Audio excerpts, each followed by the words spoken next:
Bienvenidos a estos diálogos globales sobre recuperación verde, soluciones climáticas y transiciones justas. Es un gusto tenerlos en este encuentro, que hace parte de una serie de 125 encuentros a nivel global. Mi nombre es Felipe Castro, soy director del Centro de los Objetivos de Desarrollo Sostenible para América Latina y el Caribe, con sede en la Universidad de los Andes en Bogotá. Bienvenidos a estos diálogos globales sobre recuperación verde, soluciones climáticas y transiciones justas. Es un gusto tenerlos en este encuentro, que hace parte de una serie de 125 encuentros. Esto también afectaba sus actividades. El distanciamiento social ha afectado la manera como funcionaban nuestras economías. Hemos perdido muchas oportunidades, hemos dejado de percibir ingresos y asimismo hemos visto en riesgo nuestra salud y nuestra vida. Sin embargo, esto ha sacado lo mejor de nuestra humanidad. Hemos visto cómo los trabajadores de primera línea han hecho hasta lo imposible por salvar vidas. Hemos visto cómo a nivel global nos unimos para producir muy rápidamente una vacuna que nos da una luz de esperanza para salir adelante de esta pandemia. Sin embargo, tenemos un problema mayor, el problema climático. En este encuentro global queremos poner el ojo en esta problemática. No se nos puede olvidar que el año pasado fue el segundo año más caliente en toda la historia del planeta. El efecto del cambio climático lo estamos viendo cada vez más fuerte en nuestros mares, en nuestras montañas, en nuestro acceso al agua. Estamos viendo cómo ese aumento de temperaturas está cambiando la manera en cómo desarrollamos nuestras actividades en el planeta. Durante toda esta semana vamos a estar buscando soluciones a esta crisis climática. Desde Australia a Kirguistán, de Colombia a Malasia, de Carolina del Sur a Sudáfrica. Estaremos escuchando a expertos locales y jóvenes líderes sobre medidas concretas que nos pueden ayudar a mitigar los impactos del cambio climático. Afortunadamente, hay esperanzas. Vamos a ver soluciones que nos están mostrando la salida. Por ejemplo, China se comprometió a construir una economía neutra en carbono. Los precios de la energía solar y de las baterías siguen cayendo. Hoy en día es más barato producir energía solar y eólica que energía a partir de combustibles fósiles. Asimismo, vemos cómo el sector privado está contribuyendo a esta solución. Empresas como Volvo se comprometieron a tener una flota totalmente eléctrica para 2030. Simultáneamente estamos viendo cómo los movimientos sociales son cada vez más demandantes. Black Lives Matter y Me Too nos mostraron el poder de ponernos todos a trabajar por una misma causa. El tiempo es corto, tenemos hasta 2030 para implementar esas soluciones climáticas. Es la década de la acción. Debemos cumplir con esas ambiciosas metas del Acuerdo de París que acaban de ser renovadas. Y debemos garantizar que se logre una transición justa, que los países que mayores capacidades tienen contribuyan mucho más a estas soluciones climáticas.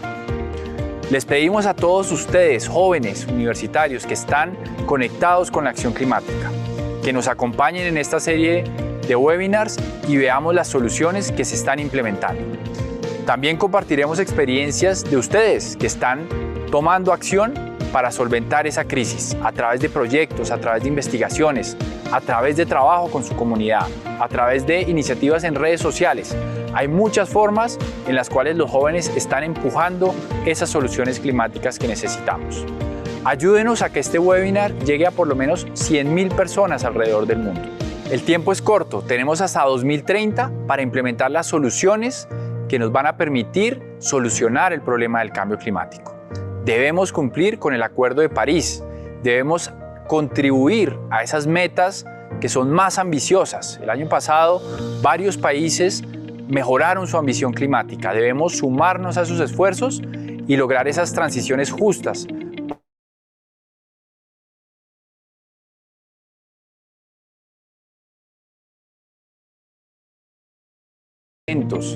A que nos ayuden a pasar la voz. Queremos que por lo menos 100.000 jóvenes vean estas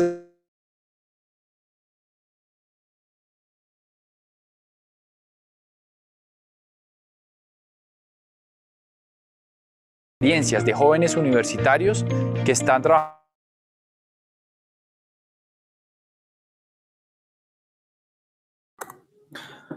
Bueno, buenas tardes a todos y a todas. Bienvenidos a este Metas a webinar. 2030. Tuvimos un problema con el video, pero bueno, ya estamos acá. Este video introductorio que grabé hace un par de semanas resume el propósito de este encuentro que vamos a tener el día de hoy. Mi nombre es Felipe Castro, soy director del Centro ODS de la Universidad de los Andes. Y en este webinar que estamos organizando como parte de la campaña de Solucionemos el Clima 2030, queremos generar una serie de conversaciones en entornos universitarios para ver cómo podemos acelerar la acción climática y poder superar una de las grandes crisis a las cuales nos estamos enfrentando actualmente todos los humanos en este planeta. Desde la Universidad de los Andes organizamos 2 webinars. Hoy es el primero. Este webinar básicamente está conformado por profesores. Vamos a tener 6 extraordinarios profesores y profesoras de la Universidad de los Andes que hablan de acción climática, que hablan de cambio climático en sus clases desde diferentes disciplinas. Y vamos a tener una conversación de cómo mejorar la docencia en estos temas, combinando diferentes disciplinas y diferentes perspectivas que ayuden a acelerar la solución climática. Y en 8 días, a esta misma hora, vamos a tener 6 estudiantes, no todos de la Universidad de los Andes, también vamos a tener invitados de otras universidades y otros países, para que nos compartan desde la posición de los estudiantes qué están haciendo con esto que se les está enseñando en las clases, qué proyectos están adelantando, qué campañas, qué iniciativas están desarrollando para contribuir a la acción climática. Entonces, sin más preámbulo, empecemos con esta sesión. Como les decía, va a estar centrado en el tema de cómo estamos enseñando el tema de acción climática en la Universidad de los Andes. Para eso me acompañan 6 profesores. Voy a empezar a presentarlos todos de una vez para que podamos saber el orden de presentación. Y posteriormente, cada uno en una presentación muy corta de 5 minutos nos va a contar su experiencia docente desde su disciplina y los retos y oportunidades que enfrenta. Posteriormente, después de que los 6 profesores nos cuenten su experiencia, vamos a tener un conversatorio. Para eso yo tengo algunas preguntas que les voy a plantear inicialmente, pero ustedes también pueden participar en esta conversación. Ustedes están viendo la transmisión a través de YouTube, entonces ahí tenemos habilitado el chat para que por favor nos planteen y nos hagan llegar sus preguntas y yo como moderador se las estaré transmitiendo al panel para que las conversemos. Entonces, empezamos con el Departamento de Ciencias Biológicas y la Ciencia del Clima. Catalina González nos va a acompañar por parte del departamento. Ella es profesora asistente, ingeniera forestal de la Universidad Nacional, tiene una maestría en bosques y conservación ambiental, también de la Nacional, y un doctorado en ciencias marinas de la Universidad de Bremen en Alemania. Catalina es experta en cambio climático, paleoclima y la conservación de bosques tropicales. Entonces, esa primera parte seguro Catalina nos va a enseñar mucho sobre la ciencia del clima. Después pasamos a una de las ciencias sociales, a la Facultad de Economía, con Juan Camilo Cárdenas, que es exdecano de esta facultad, actualmente profesor titular. Juan Camilo es ingeniero industrial de la Universidad Javeriana, con un doctorado en economía ambiental y de recursos de la Universidad de Massachusetts. Y sus áreas de interés son la economía de las decisiones, las instituciones, la economía experimental y, por supuesto, la economía ambiental. Posteriormente vamos a la Facultad de Ingeniería, que está muy centrada en los temas de soluciones a los temas climáticos. Para eso vamos a tener a Manuel Rodríguez Susa, que es profesor asociado del Departamento de Ingeniería Civil y Ambiental, en el que hacen muchas investigaciones relacionadas con estos temas. Manuel es ingeniero químico de la Universidad Nacional de Colombia, con un magíster en Ingeniería Civil de la Universidad de los Andes y un doctorado en Ingeniería de Procesos y el Ambiente del Instituto Nacional de Ciencias Aplicadas de Toulouse. Después nos vamos a la parte política, otra de las ciencias sociales que analiza la necesidad de esa acción colectiva a nivel global. Para eso invitamos a Carolina Orrego, del Departamento de Ciencia Política de la universidad. Carolina es profesional en negocios internacionales de la Universidad de Tolima en Colombia, tiene un máster en estudios internacionales en la Universidad de Aarhus en Dinamarca y un doctorado en economía política internacional del King's College en el Reino Unido. Se ha especializado en temas de comercio internacional cooperación internacional y enfoques cognitivos para la toma de decisiones, y tiene también actualmente pues un curso relacionado sobre estos temas enfocado en la acción ambiental y la acción climática. Y por último tendremos dos invitadas muy especiales de la Facultad de Artes, una del Departamento de Humanidades y Literatura, María Mercedes Andrade, que ha estado vinculada a la universidad desde 2007, dirige el semillero Textos y Tejidos para el Antropoceno, estudió filosofía en la Universidad de los Andes, tiene una maestría en literatura hispánica y un doctorado de literatura comparada en State University de Nueva York. Y Carmen, del Departamento de Arte también de la Universidad de los Andes, es profesora asociada en la maestría de Artes Plásticas, Electrónica y del Tiempo, fundadora de los colectivos Retrovisor y La Quinta del Lobo, con los cuales ha creado varias obras que han recibido diversas distinciones. Carmen es maestra en Artes Plásticas de la Universidad de los Andes y tiene una maestría en Literatura de la Universidad Javeriana. Entonces, como verán, es un repertorio de lujo que nos va a permitir analizar el tema de cambio climático y acción climática desde el principio hasta el final. Entonces, arranquemos con Catalina.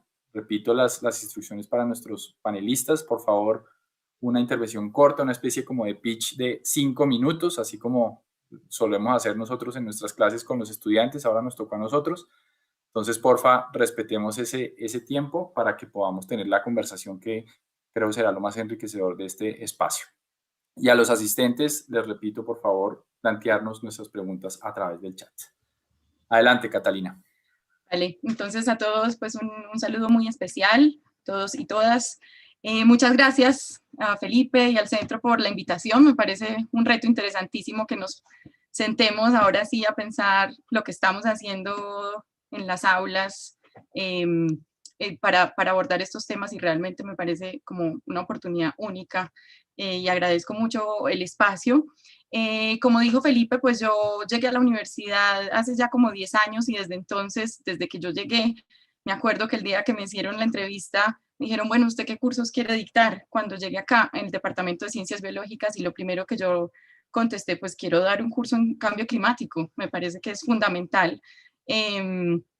Y pues al comité le pareció maravilloso, tanto pues que los convencí, me dieron el trabajo, pero pues la idea es como desde el origen, como profesora en la Universidad de los Andes, he tenido pues como la claridad de que es un tema que se debe abordar desde la disciplina que yo estudio, que son paleoclima, los paleoambientes, pero no solamente desde ahí, sino que al llegar a la universidad me empecé a dar cuenta que realmente había muy pocos cursos que abordaran el tema como de la ciencia del cambio climático. Y entonces es desde ahí que yo empiezo como a conformar estos cursos.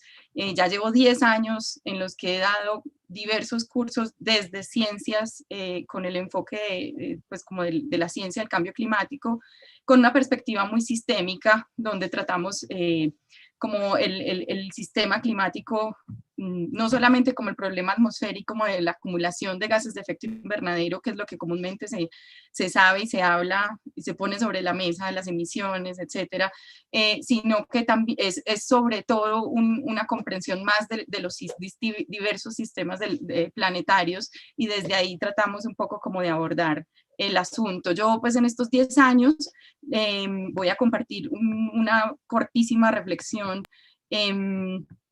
que preparé para esta charla. Es un poco como la justificación de por qué para mí ha sido importante, y desde el Departamento de Ciencias Biológicas, por qué es importante enseñar cambio climático. Pues primero porque es uno de los principales retos ambientales, ¿cierto?, de nuestro tiempo, que es fundamental tematizarlo, discutirlo desde muchos ángulos. Es completamente transversal a las disciplinas, o sea, supera las disciplinas y engloba y las profesiones, entonces por eso se vuelve un tema como idóneo para darlo, por ejemplo, en cursos de educación general, como son los CBUs que tenemos en la Universidad de los Andes, o cursos básicos, digamos, generales y transversales a todas las disciplinas. Es un tema idóneo y perfecto para desarrollar el pensamiento complejo y crítico, ¿cierto? Permite y necesita múltiples lecturas, no nos podemos quedar con una única lectura, ¿cierto? Es un tema muy rico que ofrece muchísimas posibilidades para la discusión desde muchos ángulos. incluyendo obviamente la formación ética de las personas que estamos pues lanzando al mundo profesional. Tiene unos asuntos interesantísimos de pensar la diversidad, ¿cierto? Son asuntos que desde las ciencias biológicas han sido fundamentales, de la diversidad, de la heterogeneidad en el espacio, en el tiempo, y todos esos son como elementos muy, muy ricos y muy interesantes para incluir el tema de cambio climático en nuestras clases. Y obviamente, pues es apoyar, insistir mucho en la toma de decisiones basadas en la evidencia. Nosotros tenemos una cultura científica relativamente pobre, ¿cierto? Hemos abandonado el discurso científico y se lo hemos dejado solo a los científicos, pero como las personas del común en nuestro país no manejan o no le tienen cierta aversión a los procesos y a las decisiones basadas en evidencia. Entonces, para nosotros es muy, muy importante como darle la fuerza a la evidencia, al dato, a la lectura de las figuras y dar herramientas a las personas justamente para que puedan crear o adoptar unos criterios propios basados en esa evidencia. Entonces, pues eso es un poco como las justificaciones que encontramos, no son las únicas, obvio, pero son las que yo encontré haciendo este ejercicio. En estos cursos son los que yo he dictado, Colombia frente al cambio ambiental global, que es un curso, un CBU, que es un curso de educación general, donde llegan estudiantes de pregrado de todos los programas de la universidad y de todos los niveles.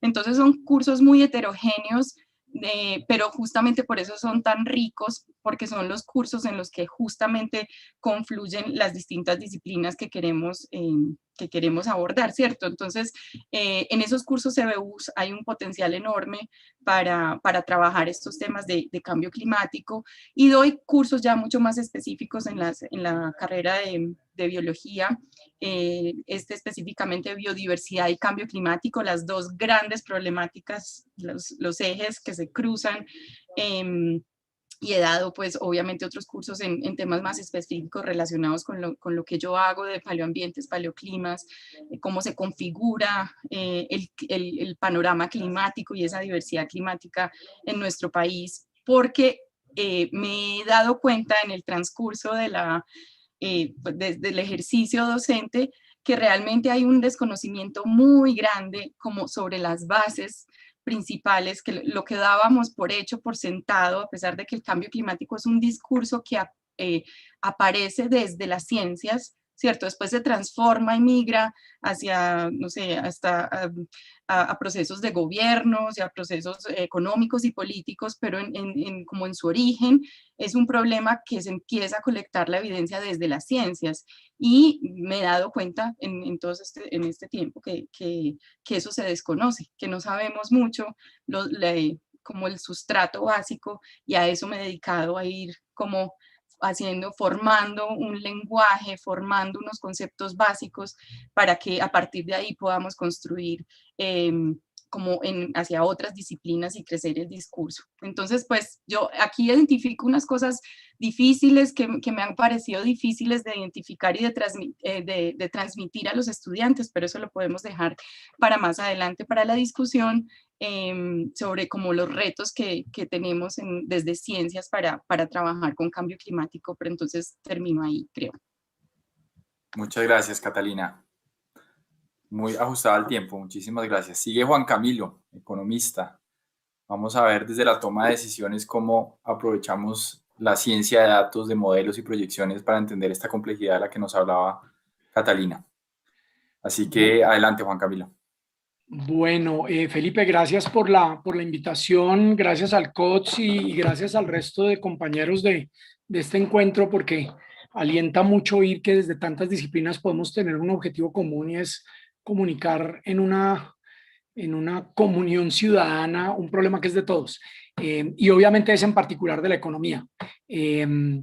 Pues para no ir más lejos, buena parte de las consecuencias que hemos visto del cambio climático fueron originadas por el funcionamiento de un modelo económico que durante más de 200 años, de lo que podríamos llamar la revolución capitalista, como un modelo económico particular transformó el planeta para bien en unas cosas y de manera preocupante y urgente como es esta en otras dimensiones. Entonces, precisamente por eso me parece que hay que incorporarlo desde el primer día en la enseñanza de la economía, cosa que no es fácil porque la disciplina económica no ha incorporado esto todavía al nivel de profundidad y de pertenencia del núcleo de enseñanza desde los primeros semestres de la profesión. Y creo que debe hacerlo. Y este pequeño grano de arena de como yo lo trato de hacer es lo que quiero contarles hoy en estos 4 minutos y medio que me quedan.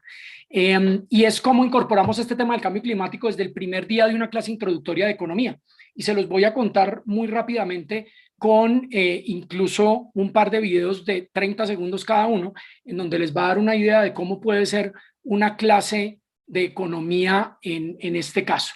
Y voy a mostrarles acá entonces, si mi pantalla me funciona bien, denme un segundo. Acá.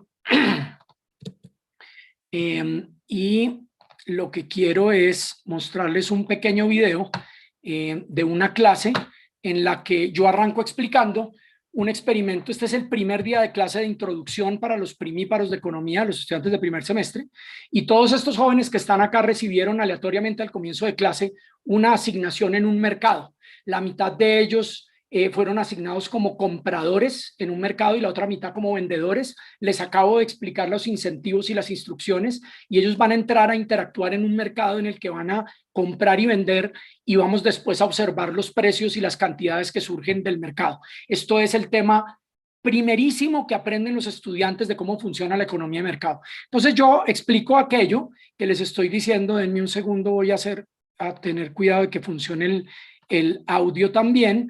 Y en este van a recibir la instrucción de comenzar a operar. Cuando se acaben los 5 minutos, se van a sentar, van a hacer sus cuentas y piensan para la siguiente. Bueno, a la 1, a las 2 y a las 3.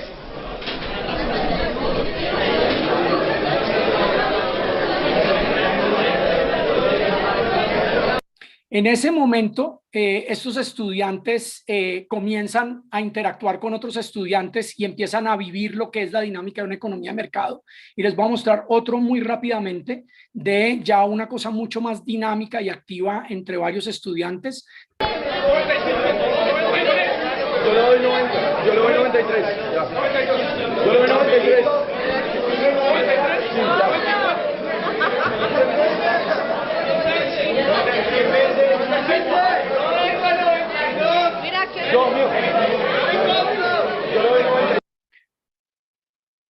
Y así acaban de ver ustedes cómo es una primera clase de economía en que ellos aprenden cómo funciona el mercado. El mercado como una estructura de reglas, incentivos y demás, en donde a través de la oferta y la demanda convergen hacia un posible equilibrio en el que el funcionamiento de esa economía genera beneficios para todos. Estos, digamos que son los principios básicos de una introducción a economía. Pero resulta que desde un tiempo reciente a los economistas les vienen preguntando qué creen que son los retos más grandes que están en la economía hoy o para los economistas para el siglo XXI. Y este es un ejemplo de una encuesta que se hizo en la conferencia de economistas más grande del mundo. En enero del 2019 hicieron esta encuesta y le preguntaron de esas opciones cuál era, a cada persona le preguntaban cuál era el problema más urgente que debían resolver los economistas para el siglo XXI.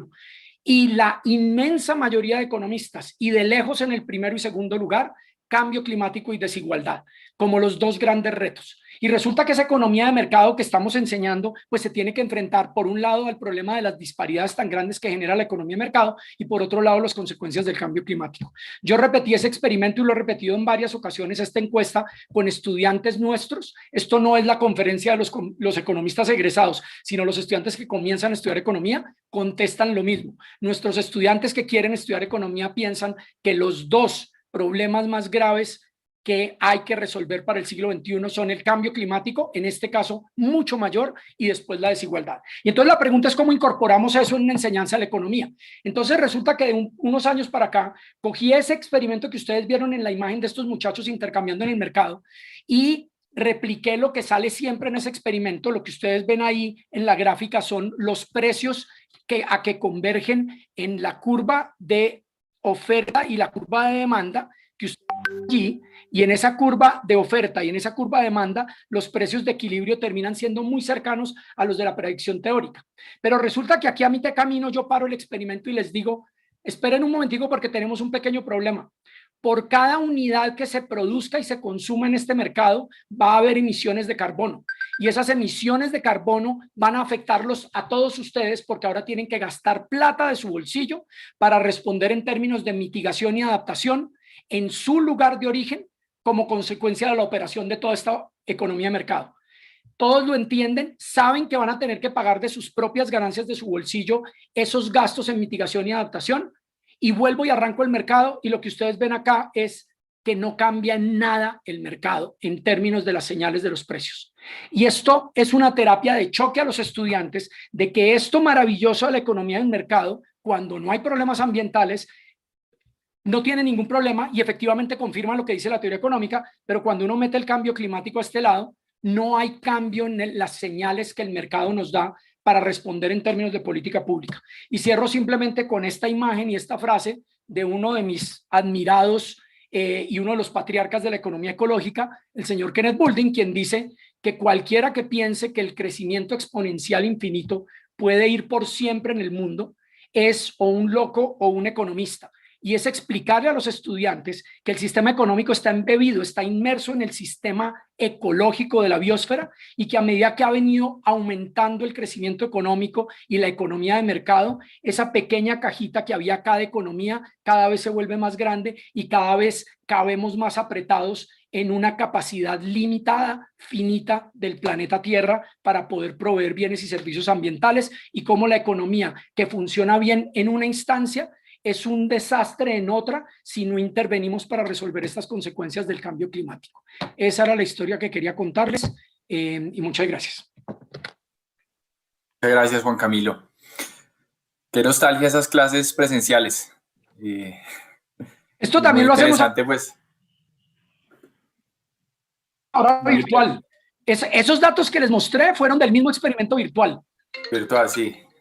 Datos más precisos, más fácil recordar los datos, pero bueno, no hay nada como la interacción humana. De acuerdo. Bueno, muchas gracias. Seguimos con las soluciones. Ingeniería. Manuel, cuéntanos cómo abordas el tema de acción climática desde tus clases.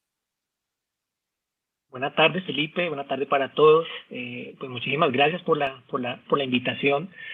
Nosotros, claro, imagínense en un pregrado de ingeniería ambiental, cómo no va a ser un tema importantísimo, cómo no es un eje fundamental el tema de cambio global ambiental y dentro del cambio climático. Entonces nosotros, efectivamente, los diferentes cursos, cada uno de mis colegas va hablando, va documentando una cantidad de cosas. Más que, digamos, inicialmente pensar en el planteamiento de soluciones, nosotros desde la ingeniería también tenemos unos desafíos tremendamente fuertes. Es decir, diseñar hoy en día un sistema de alcantarillado a como se diseñaba hace 20, 30, 40 años, pues es completamente diferente, ¿no es cierto? Tenemos, digamos, unas recurrencias, unas frecuencias, unas intensidades, por ejemplo, de eventos de precipitación, pues bien diferentes a lo que teníamos antaño. Entonces, de entrada, mucho, digamos, como con esa énfasis en que se viene una cantidad de desafíos. Al final del curso, yo tengo el curso final de la carrera, que es un curso de diseño de ingeniería ambiental. Discúlpenme, comparto por acá pantalla. Y en ese curso de final de carrera, no sé si ya están viendo la pantalla, ¿me confirma, Felipe? Sí, ahí lo estamos viendo bien. Muchísimas gracias. Entonces, allí lo que tenemos es un curso de diseño en ingeniería ambiental. Este curso de diseño en ingeniería ambiental, esencialmente lo que intenta hacer es un puente, digamos, que los muchachos vean que son capaces de empezar a hacer diseño con el conocimiento, digamos, teórico y práctico que han recibido a lo largo de la carrera. Entonces, lo que nosotros hacemos, digamos, como hemos venido trabajando este curso de diseño en ingeniería ambiental, es que es un proyecto final por equipos, y la mayoría de las veces lo hacemos en un contexto real, digamos, aún bajo, digamos, el tema de la pandemia nos ha limitado muchísimo, porque este curso tiene salidas a campo. Entonces, nos parece absolutamente fundamental, y sobre todo en un contexto rural, no tenemos que irnos a zonas tan apartadas de Bogotá, lo hemos hecho, para darnos cuenta como yo les digo a mis estudiantes, ¿no? La Universidad de los Andes y Bogotá es un pésimo ejemplo de lo que es el resto de Colombia. Es un pésimo ejemplo. En Colombia no tenemos estas conexiones a Internet, no tenemos acceso a computadores, no tenemos una cantidad de problemáticas, digamos. Entonces, desde ahí comienza el curso en que ellos, digamos, empiecen a sacudirse un poco, digamos, a salir un poco de la burbuja miandina y la burbuja bogotana, en que Colombia es diferente, podemos compartir muchas cosas, pero es diferente. Trabajamos por equipo, son 10 integrantes en cada uno de los equipos en este curso, y lo que nosotros hacemos previamente, este curso nosotros lo preparamos con antelación, es decir, para el siguiente semestre, nosotros desde este semestre ya estamos hablando con los alcaldes, pues con los secretarios de planeación de diferentes municipios en Colombia, y les vamos preguntando, oigan, pues, ¿por qué no me cuenta un poquito de sus desafíos, de sus problemáticas? Entonces te cuentan de agua potable, te hablan de agua residual, te hablan de la gestión de residuos sólidos, te hablan de la ausencia de posibilidades económicas en el contexto rural, entonces a partir de esos desafíos nosotros les pedimos información y les proponemos que a lo largo del semestre, si nos comparten información, nosotros vamos, nos entrevistamos con la comunidad, hacemos unos planteamientos, los muchachos hacen unos planteamientos reales que nosotros vamos revisando, acompañando a lo largo del semestre, y al final, por supuesto, con la venia de los estudiantes y todos están de acuerdo, nosotros compartimos los trabajos con las alcaldías y con los secretarios para que les sea útil. Nosotros hacemos predimensionamientos, nosotros hacemos presupuestos y hacemos una cantidad de cosas. Y es muy interesante porque nosotros, si bien tenemos desafíos reales, no solo trabajamos sobre los desafíos reales actuales, sino sobre los futuros. Y ahí es donde entra el componente de cambio climático. Porque cuando lo hacemos, usted va a diseñar una planta de agua potable para potabilizar agua, piénsela a futuro. Mire cómo el cambio climático le va a cambiar no solo la cantidad de agua cruda que tú vas a tener en los próximos 10 o 15 años, sino cómo te cambia la calidad. Cómo el cambio en el ecosistema, un cambio, digamos, en términos de temperatura, te cambia funcionalidad ecológica, te cambia la provisión de algún tipo de servicio y eso modifica calidad de agua. Entonces, cada uno de estos proyectos tiene una visión de futuro con con ese propósito de involucrarlos en el contexto real colombiano, sobre todo en el tema de ruralidad, en el tema de vulnerabilidad y en el contexto de cambio climático. Y por supuesto, hablamos con la comunidad. Les traigo aquí un muy pequeñito ejemplo. Nosotros esto fue en el primer semestre del año 2019, nos fuimos a una de estas ETCRs, digamos, una zona de excombatientes, digamos, de las FARC, allí hicimos nuestro proyecto. Y desde el comienzo, pues debo decirles que fue un desafío completo para los estudiantes, para nosotros, pero fue tremendamente interesante. Cuando uno hace este tipo, digamos, de aproximaciones, los muchachos, digamos, están muy, muy animados de saber que van a hacer trabajos sobre cosas reales. Lo otro es que esas herramientas, digamos, tecnológicas que tiene la universidad, que ellos ya saben manejar, sus drones, sus modelos tridimensionales, pues los aplicamos en campo y cada uno de ellos, pues, coge un proyecto específico. Alguien va a decir, listo, a mí me toca hacer la planta de potabilización. Y sobre ese contexto real, escuchando las expectativas, las necesidades, los deseos, los sueños de la comunidad e involucrando cambio climático, es que formulamos, digamos, esos proyectos. En agua potable, en producción, por ejemplo, ellos tenían en algunos casos, esas fotos que ustedes ven ahí son como lagunas ligeramente eutroficadas, y se dan cuenta ese verde, que son algas, en donde estaban haciendo el cultivo de cachama. Entonces, cambio climático, incremento en la temperatura, menos oxígeno disuelto disponible en el agua, más mortandad de peces. Entonces, ese tipo de cosas queremos que las aterricen el tema de las herramientas. Y para nosotros, quizá, digamos, esto es de lo más, créanme que no es necesario forzarlos o proponer una nota para que sonrían en la foto final del curso, sino que todos de una forma absolutamente natural se entregan, digamos, de una forma muy, muy, muy honesta, muy linda, digamos, a lo que es el curso, involucrando cambio climático como desafío permanentemente y al final del curso. Yo, digamos, en términos, digamos, de experiencias que hemos tenido allí, yo lo que he encontrado es muy alto interés y motivación por parte de los muchachos. Tienen conocimiento, pero muchas veces falta pulir, es decir, falta orientación. Ellos tienen toda la expectativa, toda la gana, pero a veces les falta, mira, vete por acá, mira por este lado, por lo uno, por lo otro. Lo otro que nos hemos dado cuenta es que los proyectos semestrales son muy cortos. Este tema de desafío, el tema, digamos, del cambio climático, cambio global ambiental, cambio climático específico, pues tener 6 meses para trabajar un solo proyecto es corto, es muy corto. Entonces yo siento que es uno de los desafíos que tenemos que superar. Y lo otro, pues digamos, no solo quedarnos con cambio climático, sino con cambio global ambiental, digamos, ampliar el espectro, ¿no es cierto? ¿Por qué? Pues porque definitivamente, lo mencionaba muy bien Catalina, Y quedaba resaltado con lo que me mostraba Juan Camilo. Este es uno de los más, si no es el más grande desafío en las próximas 2 décadas. Sin lugar a dudas, que no cabe la menor duda a lo que nos estamos enfrentando, pero aparte de eso, genera mayor impacto sobre los que históricamente han sido más vulnerables. Entonces, con mayor razón, esto, digamos, es muy coherente con lo que mostraba Juan Camilo, tema de desigualdad y el tema de cambio climático. Es que esto converge, entonces, la razón, digamos, justificación de más no se requiere, digamos, para este tipo de abordaje. Y, pues, intentando respetar el tiempo, Felipe, te devuelvo la palabra. Bueno, muchísimas gracias, Manuel. Muy concreta tu intervención y muy interesante ese contacto con la realidad y con las soluciones concretas que trabajan desde ingeniería. Sigue Carolina. Carolina desde el Departamento de Ciencia Política, para que nos hables un poco de cómo se trabaja todo el tema de acción colectiva, tanto global y pues todos los temas de políticas. Adelante, Hola, Carolina. buenas tardes, Felipe. ¿Me escuchan bien? Te escuchamos un poquito bajito de sonido, pero si puedes hablar un poco más duro, sería mejor, pero sí, ahí te vemos y te escuchamos. Ok, perfecto. Bueno, antes que nada, muchísimas gracias a ti, Felipe, al Centro Objetivos por esta invitación y por esta oportunidad para compartir pues, con diversos profesores las iniciativas que han venido avanzando desde sus áreas de experiencia. Me ha gustado mucho escuchar el proceso de evolución de cada uno en sus disciplinas y cómo abordan estas problemáticas, porque siento que hay un sesgo, yo creo, de cada uno, y es desde cada una de las disciplinas creemos o estamos pensando como la mía es la que tiene las respuestas para abordar tal cosa.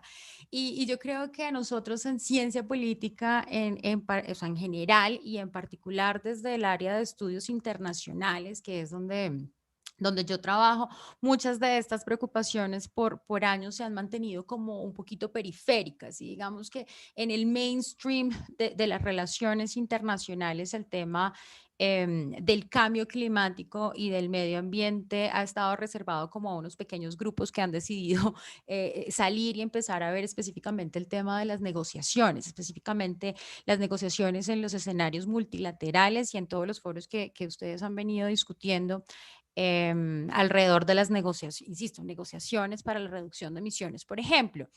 Sin embargo, digamos, la aproximación y la preocupación que me ha llevado a mí a pensar en esto es entender el cambio climático como un verdadero problema global, digamos, que es uno de los ejes centrales de lo que estudiamos, no solamente en estudios internacionales, no solamente revisamos temas como de la política a nivel de los estados, sino que exploramos este tipo de fenómenos y las preocupaciones alrededor de los mismos. Entonces, cuando pensamos en el cambio climático como un problema global, que digamos es el marco desde el que yo he abordado esto, entendemos que existen un daño, digamos, puede continuar existe y puede continuar ocurriendo daños y afectaciones significativas que hemos venido discutiendo, a menos de que existan o se tomen unas medidas transfronterizas para mitigarlo o para detenerlo. Entonces, como bien mencionaban hace un momento, el cambio climático es producto de la acción humana que en algún momento como en el marco de este proceso histórico de la globalización se va a acentuar. Entonces nos corresponde a nosotros desde la ciencia política e insisto desde los estudios internacionales observar este fenómeno y las posibilidades que existen, o sea, que facilitan o que dificultan la cooperación para prevenirlo o para mitigarlo. Entonces, en el marco de esta aproximación he trabajado en 3 cursos. El primero a nivel de maestría, que es el curso que se titula Análisis de Problemas Globales. Ahí tenemos una semana específica dedicada a temas de cambio climático. El segundo es una clase electiva de estudios internacionales que se titula Objetivos de Desarrollo Sostenible, una perspectiva global, y de manera más reciente el CBU que diseñamos junto al profesor Jean-Marie Chenou, que se llama Globalización, Consumo y Sostenibilidad y que explora las distintas formas en que el comportamiento de los seres humanos y algunas políticas y algunas aproximaciones han contribuido a este fenómeno. Entonces, yo creo que aquí todos estamos de acuerdo en que el cambio climático constituye una transformación significativa y uno de los más grandes retos que vamos a tener que enfrentar en los próximos años. Y este cambio hace parte del antropoceno. Digamos que desde el antropoceno es donde hemos venido abordando estos interrogantes y la serie de transformaciones tanto ideacionales como materiales que se van a gestar y que trascienden básicamente cada uno de los aspectos de nuestras vidas. Entonces lo abordamos, revisamos esta preocupación desde lo político, desde lo económico, desde lo social y en últimas la pregunta grande que se genera aquí es ¿cuál es la esencia de la relación que los seres humanos tenemos con la naturaleza?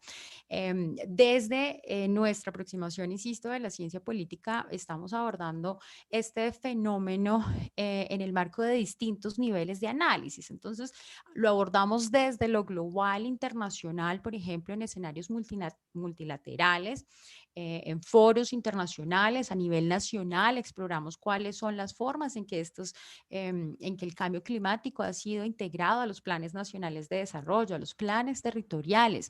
Hablamos también a nivel individual, cuáles son las posiciones e ideas que las personas tienen a la hora de tomar decisiones políticas, a la hora de establecer su intención de voto, de los partidos políticos a los que perteneces, del tipo de representantes por los cuales van a votar. Entonces, aquí encontramos como estas distintas dimensiones y para cada una de esas pues hemos diseñado distintos tipos de actividades y distintos tipos de aproximaciones. Yo creo que una de las que ha sido más valiosa para esto es una simulación de las negociaciones que ocurren en espacios internacionales para la reducción de emisiones. Entonces, aquí lo que ocurre con este modelo de negociación es que vamos a tener similar a lo que hace el profesor Juan Camilo cuando junta a los estudiantes, tenemos unos procesos en que tenemos grupos de estudiantes, cada grupo de estudiantes representa a un gobierno, a una organización internacional, a unos lobistas, por ejemplo, el sector privado con las compañías de hidrocarburos, encontramos a ONGs y esta simulación me parece muy interesante porque es un ejercicio que han realizado diversas personas a nivel internacional y existe una página y ahí se puede ingresar las decisiones que cada uno de los países toma en torno a las emisiones que generaría en los próximos años, respetando, por ejemplo, los lineamientos del Acuerdo de París y otros. Y esta simulación nos permite observar cuál sería el impacto de las decisiones que ellos como países tomarían. Y en este proceso la cosa se vuelve muy interesante porque entramos en esas discusiones acerca de cuáles son las distintas posiciones que han tomado los países frente a este tipo de negociaciones. Por ejemplo, existen unas hojitas que utilizamos para guiar a los estudiantes sobre cuál es su posición a la hora de negociar. Y su posición a la hora de negociar va a ser muy distinta si ustedes están representando a los Estados Unidos o si están representando a India o a China o si trabajan como lobistas para el sector privado. Entonces, se vuelve un fenómeno mucho más real porque a veces para los estudiantes es difícil comprender la dificultad de la acción colectiva, cómo se toman estas decisiones a nivel internacional y esto creo que ha servido como una actividad muy interesante para explorar en estos distintos niveles elementos acerca de la cooperación, del rol de distintos intereses, porque, y eso lo vamos a hablar más adelante, algunas de las dificultades que yo he encontrado cuando los estudiantes abordan la problemática del cambio climático es que tienden a pensar que es un problema de otros, es un problema de los demás.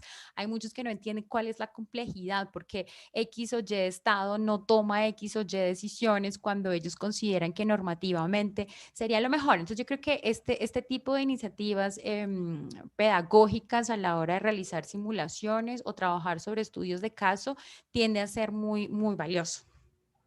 Gracias. Muchísimas gracias, Carolina, por esa visión.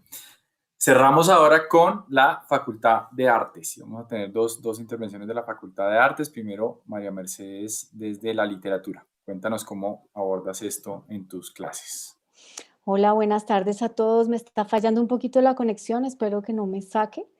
Felipe, muchas gracias por la invitación, muchas gracias al CODS y por supuesto a mis colegas. Me encanta oír lo que están haciendo porque creo que lo que estamos viendo es que necesitamos colaborar más. Entonces yo tengo tres diapositivas muy sencillas para contarles lo que hago yo en una clase.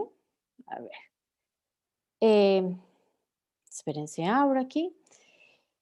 Entonces, voy a hablar de dos escenarios distintos. Por un lado, tengo un semillero, que es el que Felipe mencionó, que se llama Textos y Tejidos para el Antropoceno. Con ese semillero tenemos una página web, que ahorita les daré la dirección, y allí leemos textos teóricos y nos aproximamos al problema de la relación entre los humanos y el medio ambiente, desde las artes y desde la literatura y también desde la crítica y la reflexión. Y el otro escenario del cual voy a hablar es un seminario que se llama Problemas de Ética y Estética, que yo dicto hace ya rato, pero en el último año nos hemos centrado específicamente en temas relacionados con lo que nos convoca hoy.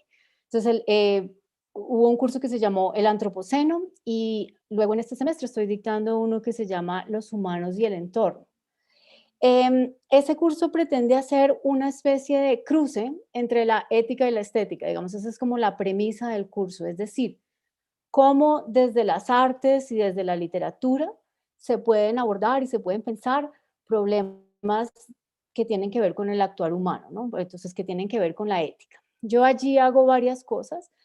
La primera de ellas es ayudar a una especie de alfabetización sobre ética, o sea, cómo se discute sobre ética. Les presento distintas teorías éticas modernas para que cuando los estudiantes hagan sus argumentos o tomen posición ante alguna perspectiva están ubicados y entiendan las implicaciones de ellas. Entonces, los estudiantes se familiarizan con las teorías utilitaristas, se familiarizan con las teorías kantianas, como de un deber ser, de una norma absoluta, y con eso luego ellos pueden enfrentarse y pueden aproximarse a las distintas teorías sobre la ecología y entender qué implica la argumentación de cada una. Entonces, por ejemplo, luego, en algún momento del curso, ellos se enfrentan a teorías como la ecología profunda, el Deep Ecology, que fue tan popular en los años 60 y 70, y pueden ya argumentar qué tipo de dilemas éticos, a qué tipo de dilemas éticos los puede llevar esa posición o qué implicaciones éticas hay al decir que todos los seres vivientes son iguales. Eso también ha sido muy interesante, por ejemplo, para entrar en una discusión con el animalismo, que es una de las teorías a las cuales mis estudiantes tienden como más espontáneamente, pero a lo largo del curso van adquiriendo una especie de alfabetización, diría yo, sobre asuntos éticos para entender qué implicaría ubicarse en una u otra posición. Y esto todo, pues, atravesado por una lectura de textos teóricos y de textos literarios. Yo resumí aquí de manera muy somera algunos de los objetivos de esos cursos. Entonces, uno de ellos es comprender cómo se ha entendido históricamente la relación entre los humanos y el entorno en la cultura occidental moderna, sobre todo desde la filosofía. Yo les presento, no sé, empezamos con Descartes y cómo el dualismo cartesiano es lo que lleva a pensar una noción de la naturaleza como algo que está allá y nosotros como sujetos estamos acá, y de qué manera eso se puede relacionar con las actitudes que posteriormente toma el desarrollo moderno, del cual hablaba Juan Camilo, del capitalismo durante la época de la industrialización, por ejemplo. Entonces, digamos que a partir de ese análisis de conceptos, yo trato de establecer con ellos una relación entre ese tipo de conceptualización del mundo y la crisis climática actual. A lo largo del curso también vemos otras perspectivas, que es el segundo objetivo que aparece allí, conocer perspectivas filosóficas que proponen una relación diferente con el entorno y evaluar cuáles serían sus implicaciones éticas. Ahí leemos autores como Bruno Latour, como Arne Naes, como Fritjof Capra, o sea, como algunas de las figuras claves de la filosofía relacionada con la ecología, y hacemos una valoración, pues, de las implicaciones éticas de esas distintas posturas. Y finalmente, el curso tiene una especie de componente práctico, que es ayudarles a los estudiantes a que ellos produzcan algún tipo de o texto o acción u obra artística donde ellos puedan, perdón, había un error de ortografía que siempre pasa cuando uno presenta una cosa, aportar desde la reflexión ética y la práctica estética a la acción sobre el clima. Esta es la parte que a los estudiantes más les entusiasma, porque después de que han entendido cómo un bagaje conceptual nos lleva a ciertos problemas en nuestra relación con la naturaleza, la pregunta que ellos siempre tienen es, bueno, ¿y qué podemos hacer?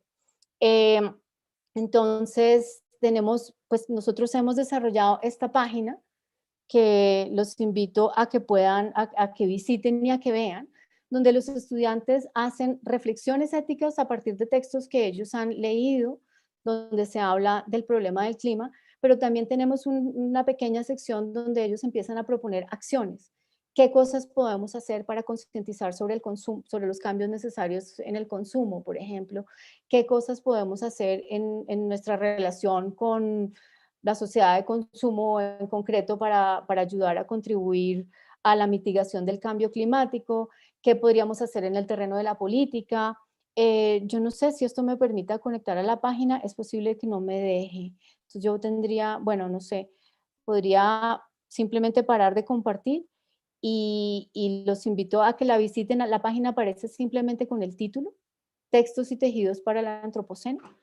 Y bueno, allí seguiremos haciendo cosas. Tenemos también para este año con el semillero y con el curso un proyecto de una exposición artística que ya les iremos contando, le contaré a Felipe más adelante.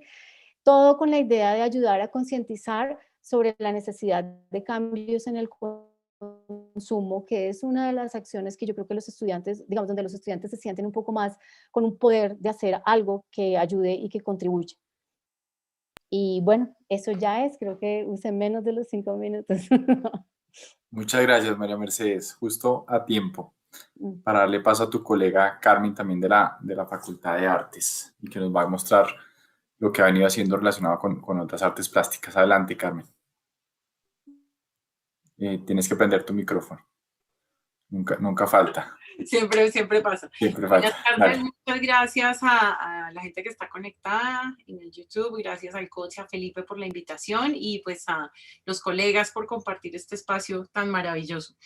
Yo empiezo a compartir de una vez la pantalla porque yo sí muestro imágenes, digamos que yo soy artista y básicamente lo que yo hago está muy relacionado con imágenes y es la forma en la que también trato de abrir la discusión, de plantear la discusión en un curso que yo tengo que es un CBU, que está abierto a todas las carreras, a estudiantes de todos los semestres, y es un CBU que se llama Nuevos Medios, es un CBU que tiene que muestra, digamos, ese panorama de arte, ciencia y tecnología, pero desde los inicios de la creación humana. Nosotros arrancamos en las cavernas, en el Paleolítico, y terminamos hoy, ¿cierto? En la era digital. Ahora este semestre vamos a hablar justamente de todo lo que es criptoarte, que es justamente uno de los temas que está en este momento de moda y que es muy polémico porque su huella y su impacto medioambiental es muy alto.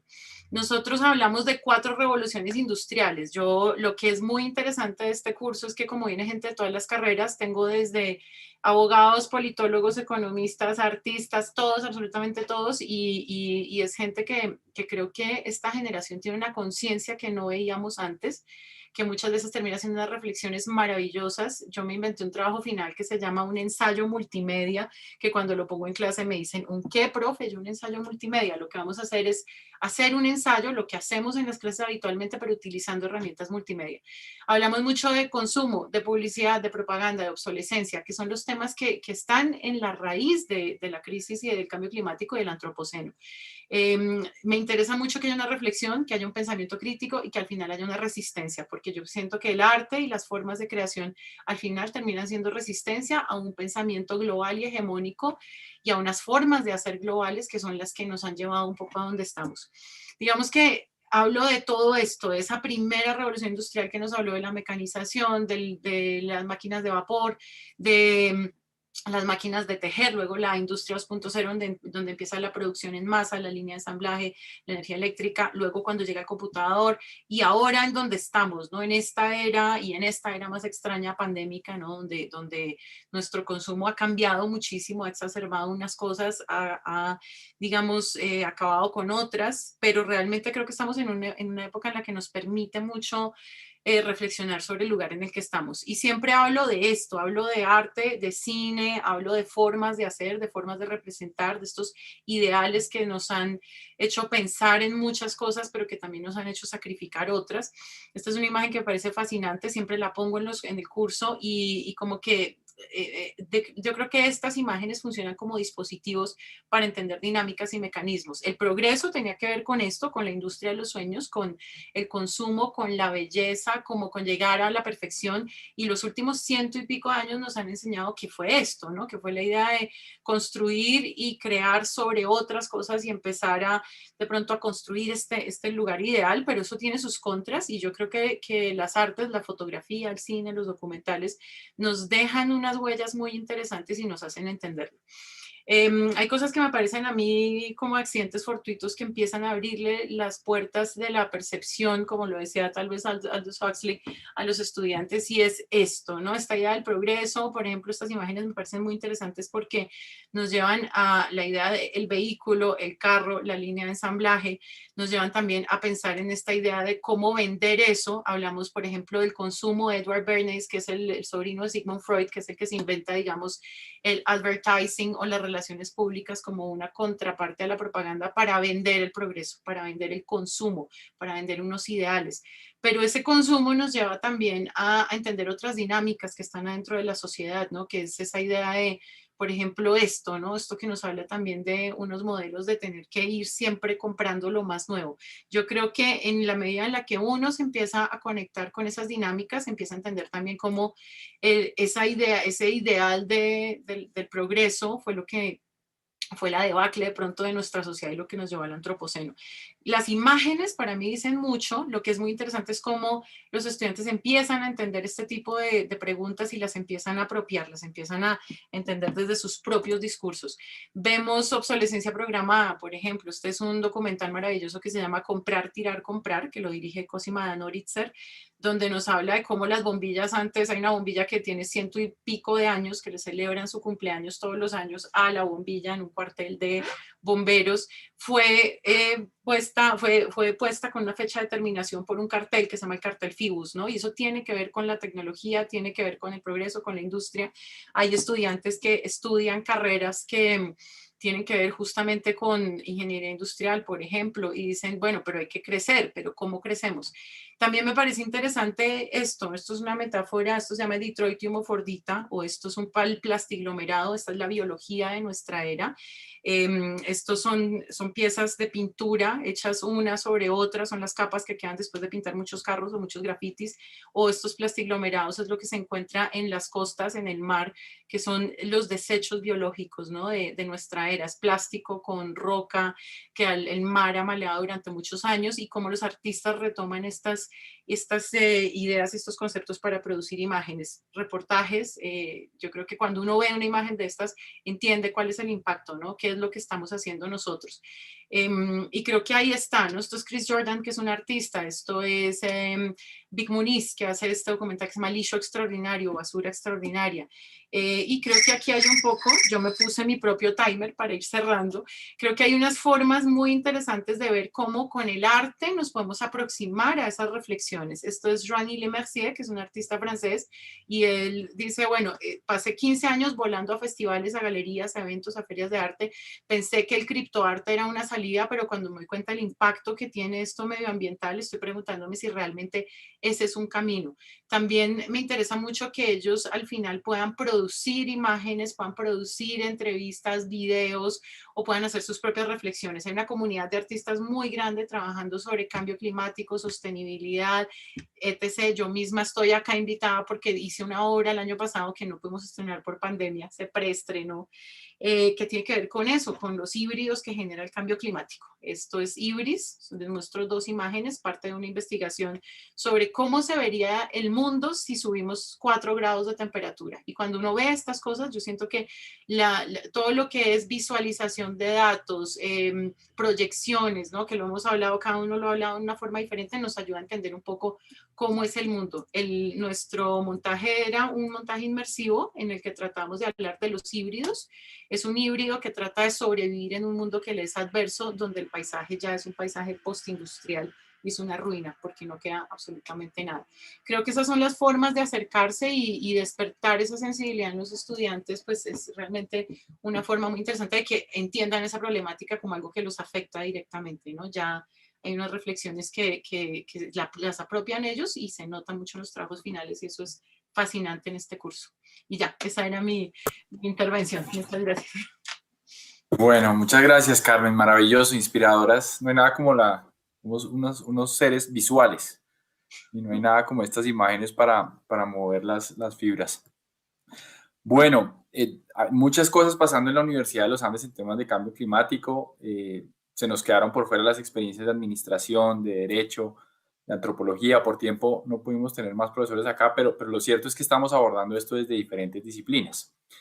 Y ahí conecto con un comentario que hizo Carolina, y es que claramente tenemos unos sesgos. Claramente tenemos unos sesgos dependiendo de nuestra disciplina y tenemos unos sesgos frente a la manera que creemos deberíamos abordar esto. Pero también hay unos intentos en términos de enfocar esto de una manera multidisciplinaria. Varios de ustedes están dando CBUs en los que se genera ese mix de disciplinas y coinciden mucho en el potencial de tener esos espacios precisamente para ver de esto de una manera más integral y no únicamente con el tema de sesgos. Entonces, quisiera hacer una pregunta general y que la respondiéramos en el mismo orden de presentación relacionada con eso, y es cómo logramos un poco mejorar, ya Catalina había planteado algunos elementos como de oportunidades de cómo enseñar mucho mejor esto, no solo para que fortalezca mi quehacer, mi disciplina, sino que también para que acelere la acción colectiva, porque en últimas estamos todos en la misma casa común de la que habla la encíclica Laudato Si del Papa Francisco, economistas, artistas, abogados, todos en esa misma casa común, y estamos claramente en un mundo en crisis, en un mundo que no ha logrado acelerar esa acción climática. Y queremos precisamente en estos espacios ver cómo desde la docencia podemos acelerar esa acción. El ejemplo que daba Manuel, que es muy en terreno, muy con unas soluciones muy concretas, puede ayudar a sumar, pero al mismo tiempo cómo logramos esa acción a escala global, como hablaba Carolina. Entonces, cómo lograr como ese mix entre disciplinas y teniendo en cuenta la experiencia de cada uno y las experiencias que vio de los demás, qué cosas podríamos mejorar en la docencia precisamente para motivar más acción en los estudiantes. Entonces arrancamos en ese orden. A los que están conectados les recuerdo nuevamente que pongan sus preguntas en el chat. Estamos en las redes sociales no solo del COT, sino también de la Universidad de los Andes. Entonces no importa en la red que estén, ahí estamos monitoreando. Pongan sus preguntas en el chat y al final de esta ronda tomamos algunas preguntas de los asistentes. Entonces le doy la palabra a Catalina. Tratemos de que sea máximo 3 minutos en tu reflexión para que alcancemos a hacer esa ronda y también para tener preguntas del público. Adelante. Bueno, no, pues entonces yo, interesantísimo todo, me encanta todo lo que aprendí, estoy fascinada, definitivamente sí tenemos que trabajar más en conjunto y si algo sale de esta, yo creo que es esa como tendencia natural a empezar a juntar esfuerzos en esa dirección. Yo creo que las ciencias, enseñar ciencias de cambio climático tiene unos retos específicos de la disciplina científica que tiene mucho que ver como con la comprensión de algunos conceptos relacionados, por ejemplo, con la incertidumbre, ¿cierto? Cómo transfiere, cómo uno comunica, hay ciertos como conceptos de incertidumbre, cómo genera confianza en los datos, en los estudiantes, cómo transmite un sentido de urgencia, porque es cierto, tenemos 10 años para actuar. ¿Cómo comunicas urgencia sin generar demasiada ansiedad? finalmente en la audiencia, porque entonces se generan, es una sensación como contraproducente, y ahí ya no es la ciencia la que opera, sino que es la psicología humana, ¿cierto? ¿Cómo nos relacionamos con este sentido como de algo que nos está de una amenaza? Entonces, ahí hay unos retos interesantes, como desde el aula uno puede transmitir, cómo logra transmitir esos conceptos sin caer en unas visiones tan oscuras que paralizan y que finalmente resultan contraproducentes. Entonces, eso es una cosa que hay que trabajar. Claramente, yo creo que para trabajar en esa dirección, pienso que tenemos que fomentar más, salir de las zonas de confort de cada uno, ¿cierto? Donde cada zonas de confort llamo yo como justamente a los sesgos disciplinares que cada uno trae, sin abandonar la profundidad disciplinar tampoco, porque tampoco nos sirven como unos discursos superficiales, que sean un popurrí como sin profundidad. Yo sí creo que la disciplina es importante, pero nos tenemos que salir de donde nos sentimos cómodos, y justamente esos espacios son esos primeros esfuerzos para encontrarnos y confrontarnos con otros discursos distintos.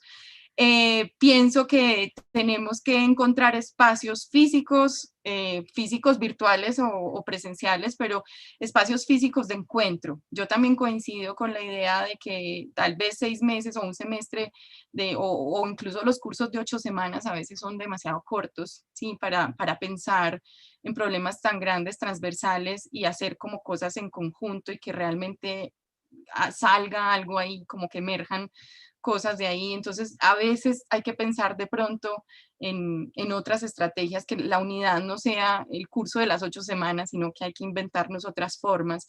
Tenemos que insistir en que el discurso del cambio climático sea plural, sea diverso, que sea incluyente, que no es un único discurso de cambio climático, sino que realmente nos tenemos que como que apropiar.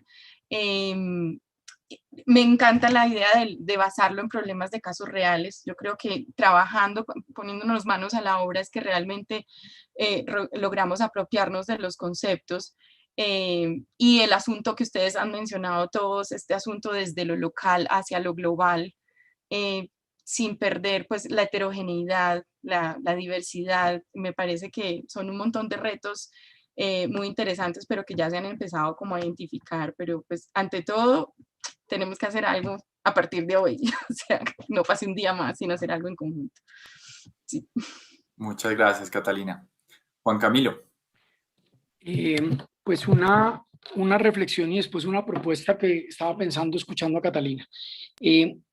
Pues primero, la razón por la que todos nos emocionemos de escuchar cómo lo hacen desde otras disciplinas es desafortunada, en el sentido que todavía estamos sufriendo siglos de separación disciplinar, que nos llevó a que ahora nos dio por pensar que deberíamos ser transdisciplinares en esto, cuando pudo haber sido así hace 400 o 500 años. Pero bueno, no fue así, y nosotros somos todos hijos de eso, o nietos o bisnietos de esa herencia. Entonces tenemos que romperla, y creo que estamos de acuerdo en romperla. Entonces, cuando nos pregunta Felipe cuál es ese común denominador, yo lo veo en un par de palabras que creo que tienen mucho más sentido escuchando sobre todo lo que Catalina y Carmen y María Mercedes han dicho. Porque desde las palabras de María Mercedes y de Carmen estamos hablando, y ahí es donde veo yo una de los componentes pilares, es trabajar este reto desde la ética y la estética del problema del cambio climático. Y esa ética y esa estética pasan por lo que desde las ciencias del comportamiento llamamos el sistema 1, ese sistema de la empatía, las emociones, las reacciones intestinales, las reacciones rápidas, que es por donde pasa mucho de la apreciación también estética, emocional, de afiliación hacia los demás y demás, ese componente. Pero el otro componente que ha estado llamando la atención Catalina, que es igualmente importante, es la importancia de la evidencia científica en todo esto. Porque resulta que este primer componente que acabo de mencionar ha sido manipulado para minar y erosionar la evidencia científica. Entonces, los negacionistas del cambio climático y los negacionistas de la ciencia, de la causalidad y de la secuencialidad de los eventos y cambios científicos y cambios que se dan en la sociedad para explicar los orígenes de esto, le ha hecho mucho daño porque han apelado precisamente a otra ética y otra estética que quiere violentar lo que ha sido contundente de evidencia científica de los datos de lo que sabemos hoy de las ciencias de la Tierra. Entonces, vuelvo al cuento de que somos herencia de estos 400, 500 años y tenemos que tratar de romper eso, y por eso yo veo que la acción es una combinación de volver, porque además es volver a la reunificación de una ética y estética del cambio climático con un soporte en evidencia científica de lo que es el cambio climático. Y unir esas dos cosas es muy difícil. Y cierro con una propuesta pensando en las palabras que estaba diciendo Catalina hace un segundo. Porque Catalina estaba hablando de que cursos de un semestre es muy poquito y cursos de 8 semanas son peor. Hagamos una propuesta y la lanzo aquí al aire en vivo y en directo, y esta vaina está quedando grabada. Pero entre todos hagámosla y con Felipe se la llevamos al rector. Creemos unos créditos de 4 años sobre el cambio climático, que arranquen el día 1 del estudiante primíparo, y esos créditos, o lo que se llamen los hitos de aprendizaje, se terminen de completar a los 4 años, pero es como si fuera un mini curso transversal de todos los días durante 4 años, no compactado en una semana de cambio climático en un curso, porque una semana de cambio climático en un curso es un esfuerzo loable, pero pedagógicamente sabemos que no cala necesariamente. Pero si esto es una cosa que va del día a día permanentemente a lo largo de la carrera y hace parte de la formación de los estudiantes, y le damos unos créditos de formación con la misma equivalencia de lo que es un semestre de Constitución y Democracia, un semestre de CBU Colombia, pues hagamos no un semestre, hagamos 4 años de una formación de créditos transversales sobre este tema, que es el tema más urgente que tiene la humanidad hoy para resolver para este siglo XXI.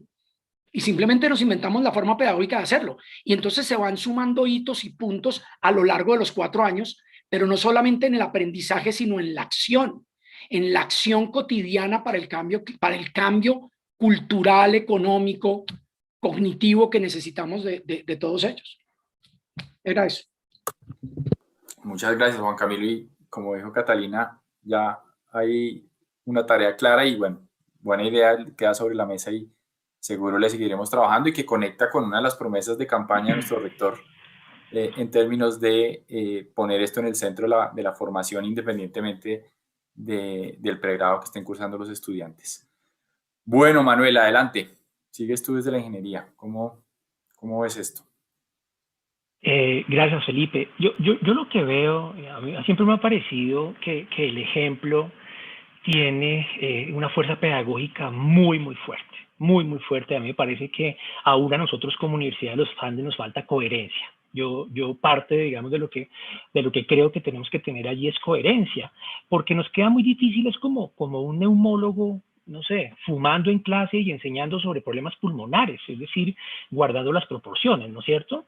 Yo no desconozco todos los esfuerzos. Tenemos un plan de sostenibilidad, que entre otras cosas, yo soy asesor técnico de esto en la universidad. Por supuesto que la universidad ha venido haciendo una cantidad de esfuerzos muy, muy valiosos, pero es que yo siento que lo que nos falta es, digamos, como más énfasis. La universidad debe concebirse como un laboratorio vivo. El campus de la universidad es un laboratorio vivo.